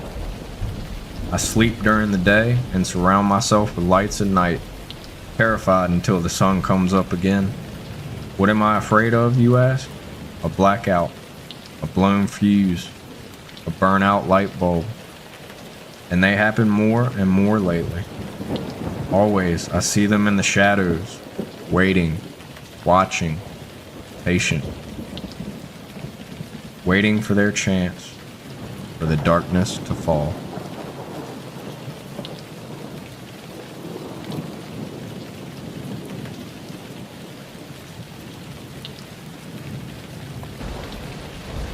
Has anybody heard of the ocean conspiracies? Now, I'm nobody special, but my uncle on my mother's side is. I've only met him a handful of times, but he was nice enough from what I can remember. Not terribly memorable, though. When I was younger, I really never knew what he actually did in terms of employment. My mother told me that he worked for the government. That's also what he told me himself. Really nothing beyond that. This wasn't really a cause for concern in my life. I mean, why should I have cared? I only started thinking about it after he disappeared. He stopped coming over for holidays, and my Skype conversations with him ceased completely. I went to my mother for answers, obviously, but she just said that he relocated. I was 16 at this point, and smart enough to realize that that blatant non-answer from her meant she wasn't going to talk about it. I started thinking that the worst had happened, that he'd been in an accident or something, and that my mother was grieving. But nobody else seemed to be talking about him. My dad and him were never particularly close, but you'd think he'd say something about it, right? In any case, I kind of forced myself to push this into the back of my head. If he really was gone, then I guess I'd have to move on. I wasn't terribly close with him either, after all. But then something happened a few months afterwards. It was around midnight, and being the slacker that I am, was up writing a paper for school. I took out my headphones and got up to use the washroom when I heard voices coming from downstairs. I assumed it was my parents, but I listened closer. The male voice was not my dad. It was my uncle. It sounded like he was arguing with my mom about something, but trying to keep it as quiet as possible. As I listened closer and began making out sentence fragments. Stuff like, I have to go, and they don't know how to fix it. I wasn't supposed to know. I kept hearing one word sprinkled throughout the entire duration in which he was talking. Ocean. I considered going down and seeing what was happening, but he left before I could make the decision. I heard him storm out the house and start his car before speeding off. I really did want to mention to my mom the following morning, but she was acting like nothing had even fucking happened. Obviously, there was some sketchy shit going on here. But did I really want to know? At the time, my answer was no. I still had my own life to live after all. If this was a rabbit hole that I didn't have to go down, then I wasn't going to. Fast forward 8 years, and I've moved out, landed a software development job, and I'm living by myself in the city. I hadn't really thought about my uncle since. I mean, it was kind of weird that nobody brought him up during family gatherings, but again, fuck that rabbit hole. However, I think I've changed my tune on that. It was a Thursday night and I was browsing the internet. I started off with Reddit, YouTube, before launching Tor to see if anything more interesting was on the dark web. I didn't find anything particularly noteworthy until I stumbled upon a forum where they were discussing a multitude of topics ranging from paranormal encounters to government conspiracies. There was one thread that caught my attention. Weird shit going on in the ocean. The ocean. Memories of my uncle flashed through my eyes. I had to read it. The basic gist of the discussion went something like this. The original poster had a brother with some vague government job who had gone missing recently. The night before, the brother showed up at their door, incredibly frantic and most incoherent. He was going on and on about something related to the ocean. Problem was, his speech was so fragmented that the OP couldn't scrape together any cognate meaning. Abruptly, he apologized before running off, leaving the OP stunned. His attempts to get in contact with his brother afterwards yielded nothing. He was a ghost. The only thing that the brother had given him was a thick set of paper documents that had been burned to the point of falling apart upon the slightest touch. He could only make out the first page, which simply had the words, Ocean Conspiracies, Test Site CK-X9 Analysis. The comments were filled with people either calling his bluff, pretending to be government agents, or making theories. A few of the comments that I distinctly remember were these. Sorry for the offensive language if you care. I didn't write this. None of you fucking faggots better talk about this on the normie sites. They know what you're searching up. They know what you post, wherever you post it. Mention anything about these ocean conspiracies, they'll come after you. But here was the reply to the comment above. Just shows that you literally don't know what's going on here. People know about it. Not a lot, but they're out there. They don't give a shit about outsiders trying to search. They won't find anything. The only thing they care about are the people who know about it and can prove what is going on, like OP's brother probably was. What followed were a bunch of people asking him how he knew. And these were his replies. Look, I was never high clearance, so I only know about bare bones surface level shit. There's something going on in the Arctic and Pacific Oceans. Something weird. Maybe the Indian as well. Although I don't have confirmation on that. Hell, I don't have confirmation for any of this. It might all be a diversion. I've even heard rumors that it's only in the Dead Sea. But it's not just one thing. It's a bunch of shit that seems to be isolated, which worries them. They usually take place in the middle of nowhere, but there's been incidents near coastlines as well. What's going on? I don't know exactly. Like I said, bare bones. The fact that I'm aware something's going on at all makes me a liability. Even more, because I don't work there anymore. Of course, they're still tracking me, but I'm pretty sure they can't track this. I'll tell you about what I've heard though. One of the biggest things is that the government has very limited control here, and they can't always predict or contain whatever is going on. Also, calling them ocean conspiracies is like a diversion tactic. They're not really conspiracy theories if they're actually happening, right? They know this. They know what they're doing. Ignorance is bliss. It was a drilling project under the codename Heaven, out in some remote part of the Pacific. I'm not sure what they were drilling for, or if any drilling even happened at all. But I've been told that the water's shallow over there, like waist level shallow. That's the issue. The geography doesn't make any sense. 1 second there's infinite blackness below, and then suddenly you're standing on the surface. There's something wrong with that surface, I assume, but nobody ever found out what. The rig was decimated after a week, like an invincible fucking meteor had crashed into it or something. No surviving accounts. Apparently, he saw what they refer to as giant spider-like things that walk on the water surface. The worst thing about them is their heads. They look to be wrapped in some kind of wet gauze, but their eyes can be seen through it. They're definitely human eyes. Alright, I really dislike talking about this shit, so I'll leave off with this. Something that happened at a beach resort in Mexico. A mother is watching her kid splash around in shallow water near the shore. No danger there, right? Suddenly, it looks as if the child gets pulled under. But it doesn't make any sense. The water was only up to her knees, but she completely disappears. The mother starts running towards where her child was, but she pops back up mere seconds later. Somewhat phased at first, she simply starts splashing around again, like nothing had even happened. However, there was a black marking on her arm that wasn't there before. A triangle with a square in it. Not cut like a scar, but like a permanent tattoo. I'm thinking that this one has to be related to the drilling rig. Look, there's a bunch of other shit that I'll post if I can get away with it, and if I feel like it. His comments ended there, but I've been monitoring that user for updates ever since. I've considered messaging him personally, but that's tentative for now.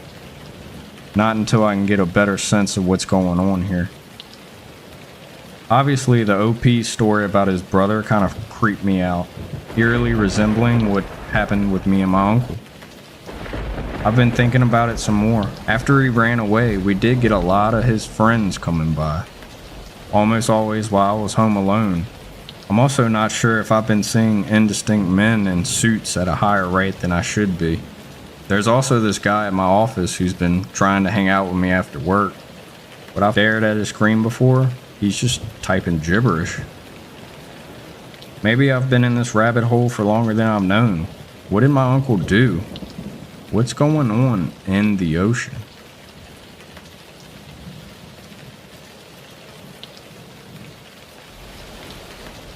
I actually bought a mystery box off the deep web. One of the hottest trends on YouTube right now is ordering these random mystery boxes from complete strangers on the deep web and opening them on camera. I don't know why I didn't realize a clear majority of these videos are fake and staged for their scare factor, but I didn't. Thought it was a great idea and hopped on the bandwagon to claim my YouTube stardom that I desperately long for. For those who don't know a lot about the deep web, it's simply a part of the internet that isn't accessible from your basic Chrome, Firefox, or Explorer search engine. You must download the encryption program Tor and the Tor browser for starters. It's not illegal to access this part of the internet, but since it's anonymous, a great deal of illegal actions happen. The possibilities are endless. I grabbed my laptop I've had since I graduated in 2011 and downloaded the required programs. I prefer to use my laptop over my desktop in case of viruses and such. My 7-year-old laptop is a little more disposable. I had a little Bitcoin phase a few years ago when it was blowing up, so I had a little saved already. It wasn't much, only 0.1 Bitcoin, which translates to roughly $632, but it was good enough for what I was looking for. After the downloads were finished, I opened the browser and started my journey at the Hidden Wiki website. They provide a lot of useful links to get you started on the deep web. I scrolled through the warnings and gists of what it was and found the links I was looking for. Almost forgot, I muttered to myself as I grabbed the duct tape from my desk drawer. I cut a tiny square piece off the end and placed it over my webcam. Call me paranoid, but I'd rather be safe than sorry. I clicked on the first link and waited for what seemed like forever for the page to load. It was another very plain page with a list of popular websites that you could scroll through on the side. I continued my search through the web links until I found a page dedicated to mystery boxes. I wanted to find one around $500 so people knew I meant business on my channel. These were relatively small, staying around the 0.0125 to .05 Bitcoin range. I was worried about being scammed. I decided to continue my search after a quick bathroom break. When I came back, I noticed my cursor was off to the side and was able to click on a link that must have matched the background color of the web page because I didn't see it. I indulged in my curiosity and hit the link. I was taken to a pitch black page with small white text near the top. I'm selling one random package to anyone brave enough to receive it for only 0.12 Bitcoin or best offer. Only one, huh? I thought to myself. I'll shoot my shot. I hit the small payment button and was asked how much I'd like to spend. I entered 0.1 Bitcoin with fingers crossed. Payment went through without any hesitation, and I was instantly met with a chat box asking where I'd like my package sent. I know this wasn't a good idea, and I regret it to this day, but other YouTube channels use their own address often, so I thought nothing of it. I gave them my home address. I waited over a month for the box to come in, 36 days to be exact. It arrived directly on my front porch and was wrapped numerous times in red tape. I set my camera on the tripod and adjusted it to show me and the box on a small wooden table. I draped a sheet in the background so it looked a little more professional. I collected some gloves and scissors so I can bang the video out in one go. Hey everybody, welcome to tonight's vlog. Boy, do I have a surprise for you. I continue my monologue mentioning how I got the box and how much I paid. Without wasting further time, let's open this deep web mystery box. I grab the scissors and cut along the red tape. I make sure my gloves are on tight and I rip open the box. My brow furrows as I see just one book. Without saying a word, I take the book out of the box. I was pretty pissed I spent over $600 on a book. Well folks, looks like we got us a dud.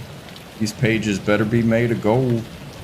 The outside of the book was old, and it smelled of mildew and mold. I cracked the book open to see the first page and glanced over the contents.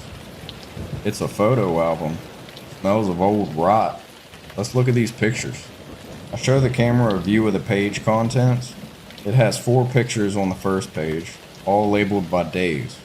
The first picture said day 1, the second day 2, and so on.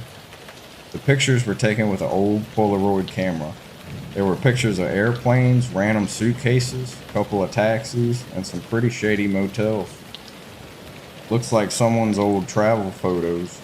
I continued flipping through the pages. Every day was a different photo of nature, or cars, or trains. Day 18 held the oddest photo yet. It was just of a mask, handcuffs, a gag, and a bottle of some sort of drug it looked like. These people have one hell of a fetish. I try to keep the video interesting. I zoom into the picture with the camera so everyone can see it. Around day 32, things start getting really weird. There was a picture of a house, but not just any house. It was the house I grew up in, my parents' house. My hand covered my mouth as I gasped for air. How is this? I'm unable to form a sentence. I'm at a loss for words. Day 33. I turn the page and I see a man and woman handcuffed and gagged. I immediately expel the contents of my stomach as I see my own mom's scared, crying face, and my dad face first in a pile of what looked like black tar. Day 34. This photo is taken inside what looks like a vehicle. I focus my gaze to the dashboard, where a small photo is barely visible. It's an old school photo of me. They're in my dad's truck. Day 35. Another house, but this one's much smaller. The photo is too blurry to make out the details. My hands are trembling, and all I can hear is my heartbeat pounding in my ears. I flip to the last page. I immediately throw the book on the ground and run to the window. I jiggle the hatch frantically and throw it open. Without hesitation, I jump out and run to the neighbors. As I'm running, I turn around for a brief second. What I saw haunts me to this day. A tall, hooded figure stood in my room, looking at me through the window. He stood motionless before lifting his hand and waving.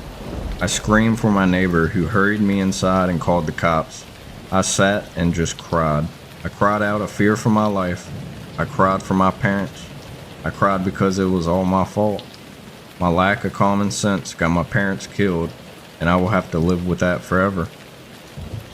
If you ever access the deep web, do not release any personal information.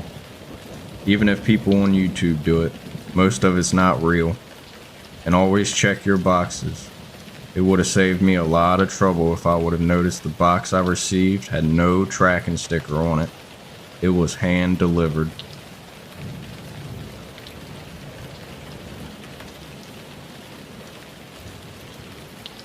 We ordered pizza from the dark web. It was the summer of my junior year when the events of this story took place. My brother and I were chilling at home playing Super Smash Bros. Brawl when we heard a knock on the door. I answered it to see our older brother standing at our doorstep. "Ted!" I cried out. "Nice to see you, Brad. Is Harry here?" "Yeah, he and I are playing some Brawl. Care to join us?" Ted responded with a "fuck yeah." Then he stepped inside. While playing with him was fun, his faster reflexes and greater experience with the game meant he'd beat us 8 out of 10 times. Even when we tried to team up on him, we soon switched to other games, Pokemon XD Gale of Darkness and Metroid Prime. But we soon grew bored. I figured we could pass the time by playing Yu-Gi-Oh or something. However, Ted suggested we should browse the deep web. "Isn't that dangerous?" I asked. "Yeah, Ted. We've heard stories about people going on there, then having their info leaked and strangers stalking their homes. Our brother informed us as long as we didn't commit the classic amateur deep web browsing mistakes, we'd be fine." Said mistakes were not using a VPN and not unplugging our webcam, or at least covering it up if we happened to be using a laptop, which we were. After making sure the laptop's built-in mic and webcam were covered in duct tape, we went on the deep web. For the most part, it really wasn't as exciting as we were expecting. The best thing we came across was a space shooter in which we played as a giant penis shooting sperm at spaceships. Next, we found a live stream that had a man dancing in just his underwear while rubbing cream cheese on his chest, and he had clothespins attached to his nipples. Not that I want to see anyone get killed or anything like that, but is there actually anything interesting to do on here? I asked. We can check out some more things in a bit. Right now I'm hungry though. Yeah, me too. As bizarre it is to say, I think watching this guy had made me hungry for cheese. Do you guys have any food in the kitchen? Nah, but Mom left us some money if we wanted to order something, Harry said. I was about to propose ordering a pizza when coincidentally an ad for pizza popped up on the screen. It read, "Deep Web's Deep Dish Pizza." Huh? I kinda like the name. Should we click on it? Or do you think it may be a virus? Harry asked Ted. It might be. Do you want to risk it? What the hell? This is an old laptop anyways, I said. Ted clicked on the banner, which opened up a menu. On that menu were some of the most mouth-watering pizzas we've ever seen. Not only pizza, but also pasta, breadsticks, mozzarella sticks, and a lot of desserts among other things. Hell, even the salad looked presentable for a pizza place. Above the picture was a button that said "Order Here." We talked about what we wanted for a few minutes, and eventually we decided on a meat lover's pizza with olives, mushrooms, and stuffed crust, mozzarella sticks, apple pie pizza, and 2 big bottles of Dr. Pepper. Just as a precaution, we decided to pay in cash and make sure we put the address in somewhere public that was close by. When we arrived at our location, which was the library down the street, we saw the delivery guy who had our order waiting by the front desk. Regular looking dude, he looked to be in his early 30s. What was odd was that he wasn't wearing a uniform or anything. He just had regular clothes on. We paid for our food, then we went outside to eat it in Ted's car. It was fucking delicious. The meat was cooked just right and the cheese was super stringy. We were busy trying some of the apple pie and mozzarella sticks when we heard someone tap the driver's window. We looked out to see the delivery guy holding up a bottle of Dr. Pepper. The food was so good we didn't even notice we were missing one. He motioned for Ted to put down his window. Ted did so. Then the man apologized for forgetting and handed Ted the Dr. Pepper. "By the way, how's the pizza?" the man asked. "This stuff kicks ass. We'll have to order from you guys more often," Ted replied. "Glad you like it. But to make up for my foolish mistake earlier, how about I give you guys something extra?" "Oh, you don't have to do that." The man insisted, and eventually we caved. We ran to his car and came back with a small box. He told us it was filled with cookies, then handed it to Ted. "Well, that was nice of him," I said, as the man walked away. "Let me get a couple of those cookies." "You got it," Ted replied, opening the box. However, instead of cookies, what we saw inside looked to be some kind of smoke grenade, and it went off, sending fumes throughout the car. The fumes must have been some kind of knockout gas because we began to feel really dizzy. The last thing I saw before passing out was the man smiling at me through the window, and unfortunately, there wasn't anyone else outside. When we woke up, we found ourselves in a musty, smelly room with a single floor lamp beaming down on us like a spotlight, but very dimly lit. We figured we must be in a basement. All three of us were tied up with rope in the middle of the floor. From out of the shadows appeared the man. The dim light of the lamp was the only thing illuminating his face. "Look who is finally awake," he exclaimed. "You crazy motherfucker, let us go," Ted demanded. "Let you go? I can't do that. I like to share something with the customers who appreciate my cooking." "Wait, you made those pizzas?" I asked. "Yes, I did. I run this business all by myself." "And what exactly are you going to share with us?" Harry asked. "They say, you are what you eat. So I'll make you guys into a pizza," he said, flipping a switch to turn on the overhead light. Now you may be thinking, if he had a regular light, why did he even bother with that stupid lamp? To be honest, I don't know. The man was odd, to say the least. The only thing I can think of is he did it for dramatic effect. Anyway, when he turned the light on, it revealed at least a dozen naked corpses hanging on hooks around the wall, and they each had parts missing. One girl had her head missing. The man laughed when he saw our horrified expressions. "You sick fuck," Harry cried out. "Never heard that one before. Oh, and just so you know, this is where the meat for my meat lover's pizza comes from." "Wait, so you mean that we've been eating—" "That's right, bitches. You've been eating people meat." All three of us started gagging. "Oh, come on. Don't throw up. I have enough cleaning to do as it is," the man said. "And I'm guessing you're gonna kill us? Then make us into toppings?" I asked. "Hey, you catch on quick. Now I'll give you all a couple of minutes to decide who'll be first," the man said, sharpening a knife with his back turned.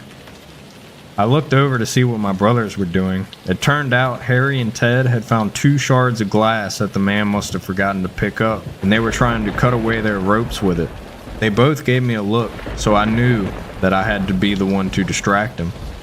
The man turned, sporting a wide, toothly smile and holding a large carving knife, then began walking towards us.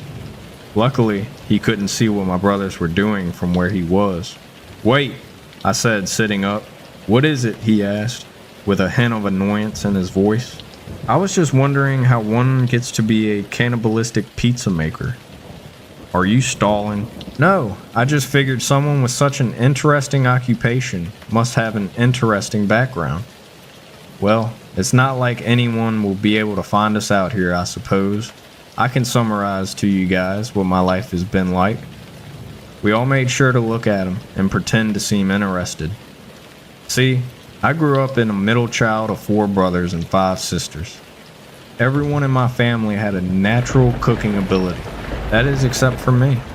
No matter how hard I tried, I couldn't get the hang of it, something my family chastised me greatly for.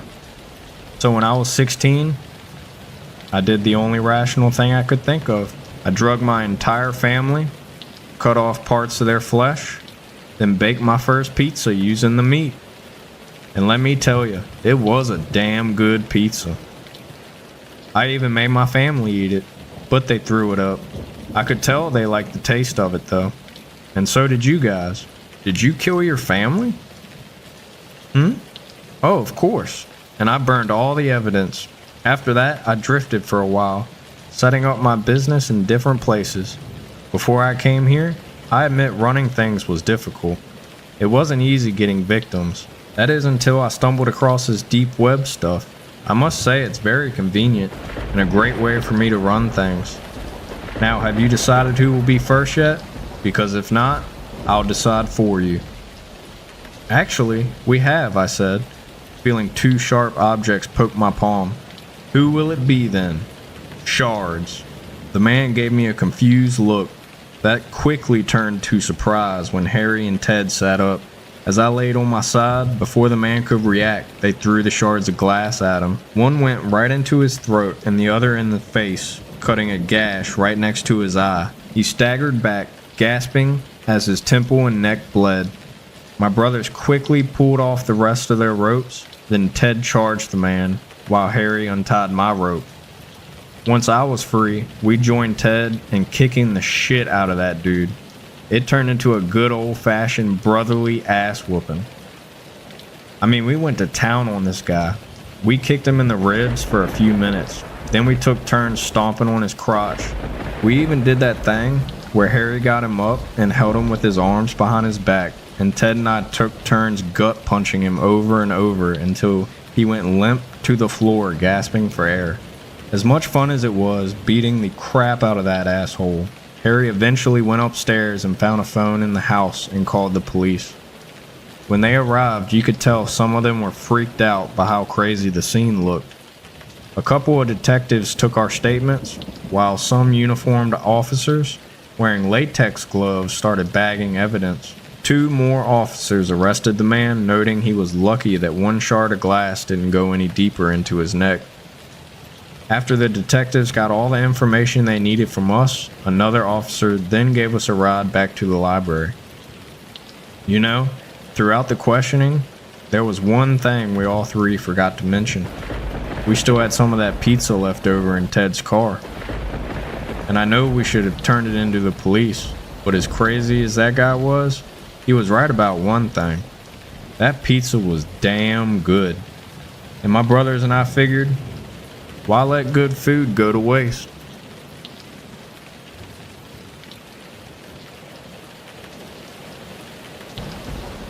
I used to be a janitor for the dark web. Some people have normal jobs, Monday through Friday, 40 hours a week, health benefits, bonuses each year, retirement funds. Well, not me. I don't have a normal job. It's not easy doing what I do, but it pays the bills since I can't get a regular job due to my criminal record. I'm a janitor that works for the dark web, and I clean up murder rooms once the buyers are done torturing and killing the victims they pay for. I've been doing it for the past 3 years. Every time someone needs help cleaning up the bloody mess they made, I go in and clean it up. I make sure there's not a single drop of blood in the room and dispose of the leftover body parts any way I could. No evidence remaining, no questions asked. In fact, I can never ask any questions. These people cannot be fucked with. I just get paid to do my job and go home like it's nothing. It's a sick job, but they would pay me very well. But that all would change one night when I started to finally question my morality. It was one night when they called me to do a job. It's always the same location, which is 40 miles from where I live. It's a rundown warehouse. I was called to clean up a room, which was really no problem at all. But I noticed or barely caught on to something I never thought twice about. As I was cleaning the room that was covered in blood, I saw a small picture on the floor. I picked it up, and it was a picture of a little girl, probably around 14 years old. This made me think right away that this was probably the victim whose blood I was cleaning up just now. It gave me an uneasy feeling inside, and for the first time, kind of disturbed me, just for the fact that these people are now using kids as their victims. But again, this was a job where no questions are asked. I put the picture in my pants pocket and continued cleaning. Once I was done, I packed up my things and quickly got out of the warehouse. I went inside my car and instantly got a call. It was them. They always call private. I answered, and they asked me if I was done cleaning up. I told them yes, and I just got into my car. They then told me that they left the money inside my glove compartment while I was inside cleaning, and they probably have another job for me in the next 2 days since they have a customer who's already waiting. I knew I shouldn't have done this, but I decided to ask, how old was she, referring to the victim. They hanged up the call. I'm sure they were pissed just with me asking. I didn't know if I could continue doing these types of jobs anymore, but I didn't know how else I could get out of this without some possible threat to my life. I got the picture of the little girl and put it resting on the passenger side. I went home that night contemplating everything. It was the next day around 9 o'clock when I got a private call. I knew it was them, and I was tempted not to answer, but I did anyway. They gave me the same location again, and to be there around 4 o'clock a.m. This time, no questions asked. Juan Miguel Santos of 3905 North 16th Street. The call hung up. This was a clear threat. Just do my job and get out of there. I would need to leave town the next morning and disappear after this. I arrived at the location and saw that there was an old Grand Marquis parked outside. Usually there shouldn't be any cars but mine at the location, and got worried that maybe they were keeping a closer eye on me. I stepped outside my car and walked slowly inside, feeling more and more paranoid with each step I took. The hallways were darker than before, and I saw a light coming from the room I was supposed to go in. I entered inside, and my eyes couldn't believe what they had just seen. There was a girl in the middle of the room, tied up and gagged to a chair, alive though. The job wasn't done yet, but then I saw the body of a man laying right on the floor next to the girl, that looked to be about 16 years old. The girl began to scream at me, and I started freaking out even more. I ran to the man on the floor and checked his pulse. He was gone. This was the man that was going to kill this girl, since I saw a scalpel in his right hand. I walked myself outside into the hallway and immediately got a call. Private. It was them. Is everything okay? They knew something was up. They also had cameras in the hallways, but not the rooms. They must have seen that I was nervous. Yes, everything's okay. Finish the job and get out. We'll leave the money in your car. They hung up the phone, but they knew something was wrong. I went back inside the room, and the girl was yelling at me to help her with the gag in her mouth. I didn't know what to do. I needed to dispose of her body, but that meant I needed to kill her first. I looked around inside the man's bag, and he had several weapons and tools inside, probably to use and torture this girl. I pulled out a power drill and turned it on. The girl started to scream even more, telling me to stop. She was crying her eyes out. I put the power drill down. I couldn't do it. I took off her gag and asked what happened. She told me that the man just fell on the floor and seemed like he had a heart attack. You know that I can't let you out of here. These are dangerous people, and there are cameras everywhere inside this building. We both looked around the room. What about him? Asked the girl. I looked at the man and saw he had a hoodie. I took it off and gave it to the girl. Put this on and cover yourself and run as far, far away from here as you can. I'm scared. What if they find me? The girl said. I looked inside the man's pockets and found some car keys. They must have been for the car that was parked outside. Here, take these keys. I think the car that's parked outside belonged to him. Whatever you do not go to the police. They will find you and they will kill you. Just go as far away from here as possible. Before she left, I asked for her name, and she said it was Crystal, and she was 17 years old. I was scared for her. I knew they might have been waiting outside for me to finish. Before she stepped outside, I looked around the lot to see if it was clear for her to go. There were only but 2 cars outside, and she quickly ran to the Marquis. She said thank you and took off. I went back inside and quickly got my things. My phone started to ring. It was them. I ignored it and quickly ran to my vehicle. As soon as I was to take off, a car was approaching from behind me. The car parked right behind me and two men in masks stepped out. Not only that, but they opened the back seat of the car and took Crystal out. They caught her. They knew everything we had done. I should have taken off. One of the men took out a gun and pointed it at me to step outside my vehicle. I stepped out and they wanted for me to go inside. They took me and Crystal into the room with the client's dead body. I knew what they were going to do to us. Crystal couldn't stop whining and moping. This is what happens when you try and be a hero. I needed to do something before we would be dead bodies right next to the one already on the floor. I saw that Crystal was right beside the switch to turn off the lights. I looked at her and signaled my eyes to the switch to turn them off. The moment Crystal turned off the lights, I ran towards one of the masked men. Gunshots fired out as the men were yelling to turn on the lights.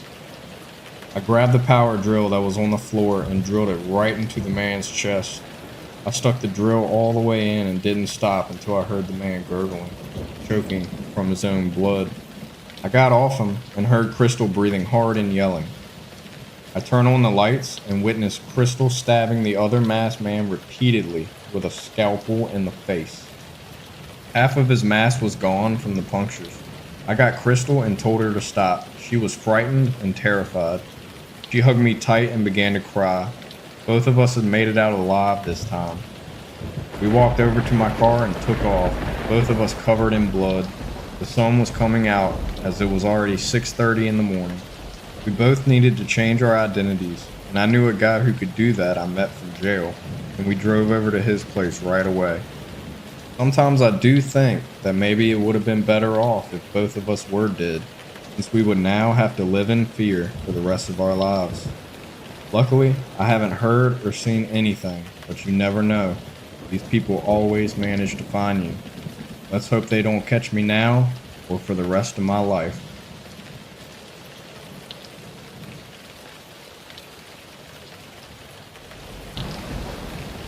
Not go into the black room on the dark web. You have been warned. Last year, I did something really bad. I got onto the dark web with a few friends, and I'm telling you, it is real. There's a certain site, and I'm not going to give the full name. Let's just call it the black room. Me and my friends waited until their parents went to bed, and all three of us pulled up chairs to the computer. It was a live streaming site that said live preview. There was a black screen and people were typing into the chat box in another language. We just watched and waited for something to happen. A topless woman with long dark brown hair appeared in the chair. She was wearing blue jeans. Her hands were tied with what looked like thin blue ropes and duct tape double wrap. I guess it was to make sure she didn't get out. Her feet were cuffed together with what looked like metal leg cuffs. She had a blank look on her face. The camera flashed off to dark again. It looked like someone was covering the camera with a towel. Then I heard the sick sound of a drill being turned on. The towel was then removed. I heard her shouting in another language, probably begging for her life, screaming and crying, but she could not move. There was a shirtless man in a BDSM mask. If you don't know what that is, I suggest you just look it up. It was a black leather looking mask with eye holes and a zipper where you could zip up your mouth. She began screaming and I wanted to turn away, but curiosity got the best of me. He put the fat metal tip of the drill straight into her damn eye. It made a sickening, squishing sound, and she was moaning and screaming as the drill went directly through her eyeball. Dark red blood began oozing out, and it looked like the poor woman was going into shock. She was shaking so bad. The camera had zoomed in. Her eye was still attached and had major blunt force trauma. It looked like a big black bloody hole. Her eye was half there, somewhat. It was really hard to look at. Then the camera lens went black again. We heard two loud pops, which sounded like a gun. Then it was silent. No more sound, no more video. The viewing was obviously over. Oh my God, I told my friends. I just think we witnessed a murder. They shot her. They really fucking shot her. My friends and I agreed we would never watch anything like this again. I went home feeling disgusted with myself. I hoped and prayed it wasn't real. Sadly, it may have been. I promised myself no more. I would never watch anything like that again. That lasted till about next weekend. Next Saturday night, after playing the PS4 for a few hours, we began to get tired and smoked a few joints to wake us up. Then my best friend, we will call him Rob, suggested that we get on the dark web again. Rob is a computer genius and knows how to get to the dark web. He used a VPN. We decided to click on the black room again. Rob told me that only 4% of the internet is visible to the public, and 96% of the remaining is what makes up the deep web. That made me feel a bit sick to my stomach. What a disturbing thought. It took a few hours and the site wanted us to pay with Bitcoin, and we did. I don't know how we easily got in the first time without paying. I guess we just got lucky because they wanted us to pay next time. This time the screen was not black, and there was a concrete looking room and a bucket. A big heavy-set man with his white pillowcase around his head with holes cut out for the eyes and the mouth. You could not see his face. He picked up the bucket and began laughing, showing us the bucket and then showing us what was in the bucket. I almost threw up. It was a bucket full of body parts, human body parts floating in this clotted red goop. I just remember seeing bloody teeth, a few fingers, and what looked like a couple of eyeballs or what was left of them. This couldn't be real, I thought. But by the way the man was laughing, it was no joke. It had to be animal parts though, I thought. Please let it be animal parts. The camera zoomed in on the bucket and there was a white piece of paper that read victim number 12. It was written in permanent marker. Was this the remains of some poor unfortunate soul who got brutalized like the first victim? Was this the remains of the poor lady we saw last week? Ugh, I really hope. I wasn't prepared for what happened next. The screen went black again, and in a chair sat another woman. This time with blonde hair, and her eyes were covered with a black scarf. She was bounded by her hands and feet with the same looking thin blue rope. I felt so sorry for her. Her waist was strapped in with some sort of belt holding her down onto the chair. A white sheet was hung up behind her. I wanted to help her, and felt like there was nothing I could do. The fat man began dipping his hands in the gooey mess and trying to shove it in the woman's mouth. She tried to hold her mouth shut, but the man got angrier and slapped her in the face. It sounded like he was telling her to eat it, eat it. She began to chew and cry, then vomited the whole mess up on her pretty white silk blouse. The chat box was going wild. People were typing in different languages and the chat box was going crazy. Then I heard it, the cranking of a chainsaw. There, standing behind the poor girl, appeared the same man from the first video. He was holding a chainsaw, shirtless, black mask and all. I got a sickening feeling to my stomach. This is not going to be good. I had seen what chainsaws do to people. Chainsaw accidents are horrible.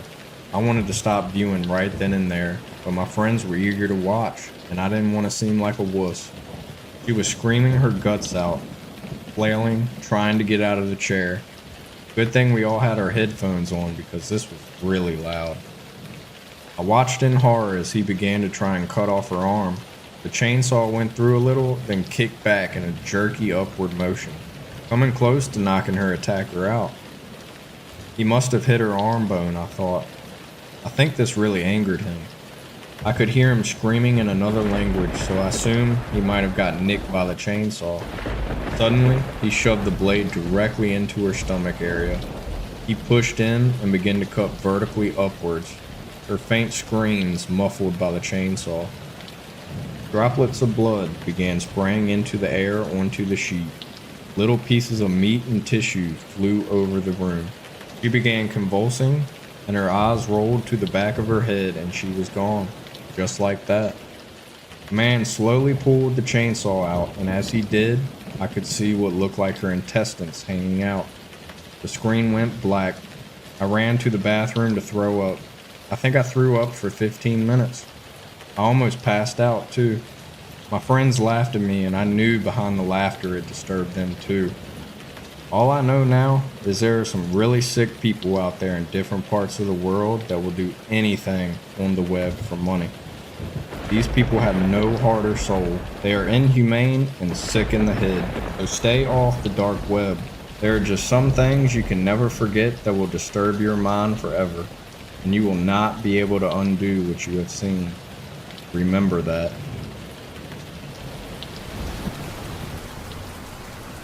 ClickMe.exe. I am one of those type of people that you call introverts. So I spend all day isolated in my bedroom, laying on the bed just thinking about my future. You could say I was depressed, since I am very lonely, and you'd be right. Every day I would wake up in the afternoon and spend the afternoon just fiddling around on my computer. At night I would stay up to around 1 a.m. looking at my phone in bed. It was peaceful, you could say. By the time I go to sleep, I take hours to finally doze off since I have insomnia. This was the life that I lived, a peaceful yet unhealthy life. This one night I was on my computer doing casual stuff like watching YouTube or playing video games. After a few hours, I got pretty bored. That's when I remembered about the deep web, a certain part of the internet which has illegal contents, videos, photos, etc. It was at the bottom of the internet's iceberg. Since I was bored, I decided to hop on the deep web and check it out for the first time. After minutes of digging myself into the deep web, I was finally at the lowest point of it.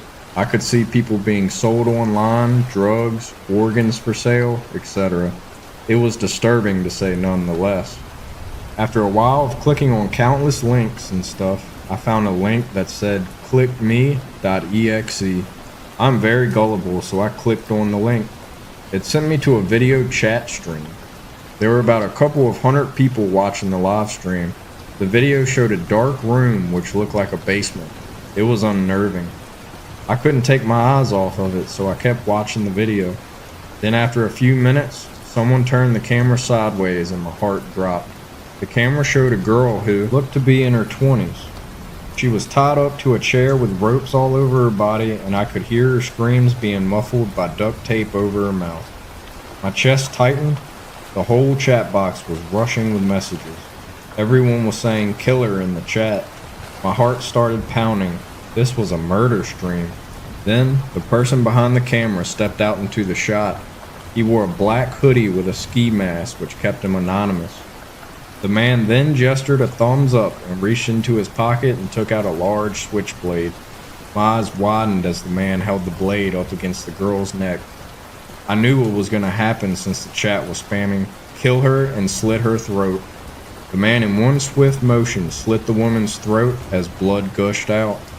I was hyperventilating in fear. The video then started glitching and buffering until it finally stopped. I immediately closed the tab and exited the web browser. My hands were shaking in fear. I was heavily disturbed by what I saw. The following night I tried to doze off, but I couldn't. My mind was replaying the same images of that woman's throat getting slit. You'd think this is where the story ends, but you'd be wrong. I just left my house to get groceries since I was running out of food in the fridge. While I was strolling with my shopping cart in the cereal aisle, I remember getting hit in the head with a hard object. My vision slowly started blacking out until I passed out. I woke up in a basement with water dripping on my head. I gazed around to see countless dead, lifeless bodies on the floor in their pools of blood. Their bodies were mutated and their bones were broken and dislocated. My heart sank into my stomach. There were also dozens of weapons hung on the walls with large nails. The weapons were also covered in blood. I tried to scream and move, but I couldn't since I was tied to a chair with ropes and my mouth was covered in duct tape. I tried to frantically escape by knocking down the chair, but to no avail. Then I saw the basement door open and saw the silhouette of a man walking down the stairs. My heart started racing in fear. The man walked to me and took out his phone and placed it on the table in front of me. That's when I realized what was about to happen. Man then started a live stream on his phone, and I could see countless people joining. I was about to get killed on stream just like how that woman did on the deep web. Tears started pouring down my cheeks. The man wore the same clothes as he did in the live stream of the woman's death. The man then spoke to the viewers on the live stream. "How should I kill him?" he said with a deep and cracky voice. After a few seconds, the man said, "Torture him? Pretty good choice, but first I will cause him pain." The man then started walking towards the large sledgehammer that was hung up on the wall. He took it and walked back to me. I knew he was going to hit me with it, so I braced for impact. The man swung the sledgehammer to my stomach with brute force. It was so painful. I could barely breathe after he'd done that. He then kept hitting me with the sledgehammer repeatedly until I was knocked out. I recall waking up in what looked like a cell that had no windows and only one eerie yellow light on the ceiling. I woke up groaning in pain from the bruises and cuts from the sledgehammer. I was wearing what looked like hospital patient clothes that reeked of the smell of blood. The clothes were old and were stained. I then heard footsteps coming towards me. It was that man again. "Let me the hell out," I screamed at him. He stayed silent. The man kept staring at me. Then he took off his hood and ski mask and I could finally see his face. He looked like he was in his mid-20s. He was bald and had cuts and bruises on his face. He even had an unsettling grin that spread from cheek to cheek. It sent shivers down my spine. "Listen, Daniel, I ain't gonna let you out anytime soon," he said. My heart skipped a beat. How did this guy know my name, I thought. "How the hell do you know my name?" I said as I stammered on my words in shock. "Well, as they say, a magician never tells his secrets," and he let out a crackle. "Who the hell are you?" I said, grasping onto the steel bars. "I'm Devin. Nice to meet you." "Get me out of here, you freak." "Daniel, the more you speak to me with that attitude, the more I'm gonna have to hurt you. You're a sicko." "Well, here's your dinner," Devin said, as I saw he was holding a plate. He crouched down and slid the plate under the bars into my cell. There was a dead rat with its head decapitated on the plate. Blood everywhere on the plate. I gagged at the sight. "Eat up," Devin said. I covered my mouth to prevent myself from vomiting. "Or I'm gonna have to shove it down your throat," Devin said. He opened the cell and walked in. Devin took the rat's head and threatened to shove it down my throat. I backed up to the back of the cell. "Hold still," Devin said. He then caught a grab of my throat and was choking me. He then shoved the rat into my mouth and I felt the organs and the hairs of the rat get caught in my throat. I gagged and vomited all over Devin. "You prick," Devin said. He let go of my neck and punched me in the face. I almost got knocked out. "Breakfast is tomorrow, Daniel." Devin walked out of the cell with the plate in his hand. I fell to the floor in pain and had blood trickling down my nose. From that day on, I was being fed live animals, dead animals, bugs, fish, etc. I was also tortured every day in different ways, from sledgehammers to chainsaws to my arms. It felt like hell every day. Then after what seemed like years and years of torture, a miracle happened. The cops showed up. Devin was arrested. He was already on the wanted list for the past 6 years. I was gone missing for only 2 months, which had felt like years. I was immediately escorted to a hospital since half my joints were gone or broken. I'm 35 now and I have a child. This experience has traumatized me to the core, and every time I see an animal, I will always remember being fed raw animal. It's been 10 years and I still remember to this day. I've been taking medication and therapy to forget about this, but I don't really think it's working. And needless to say, I will never, ever go on the deep web again.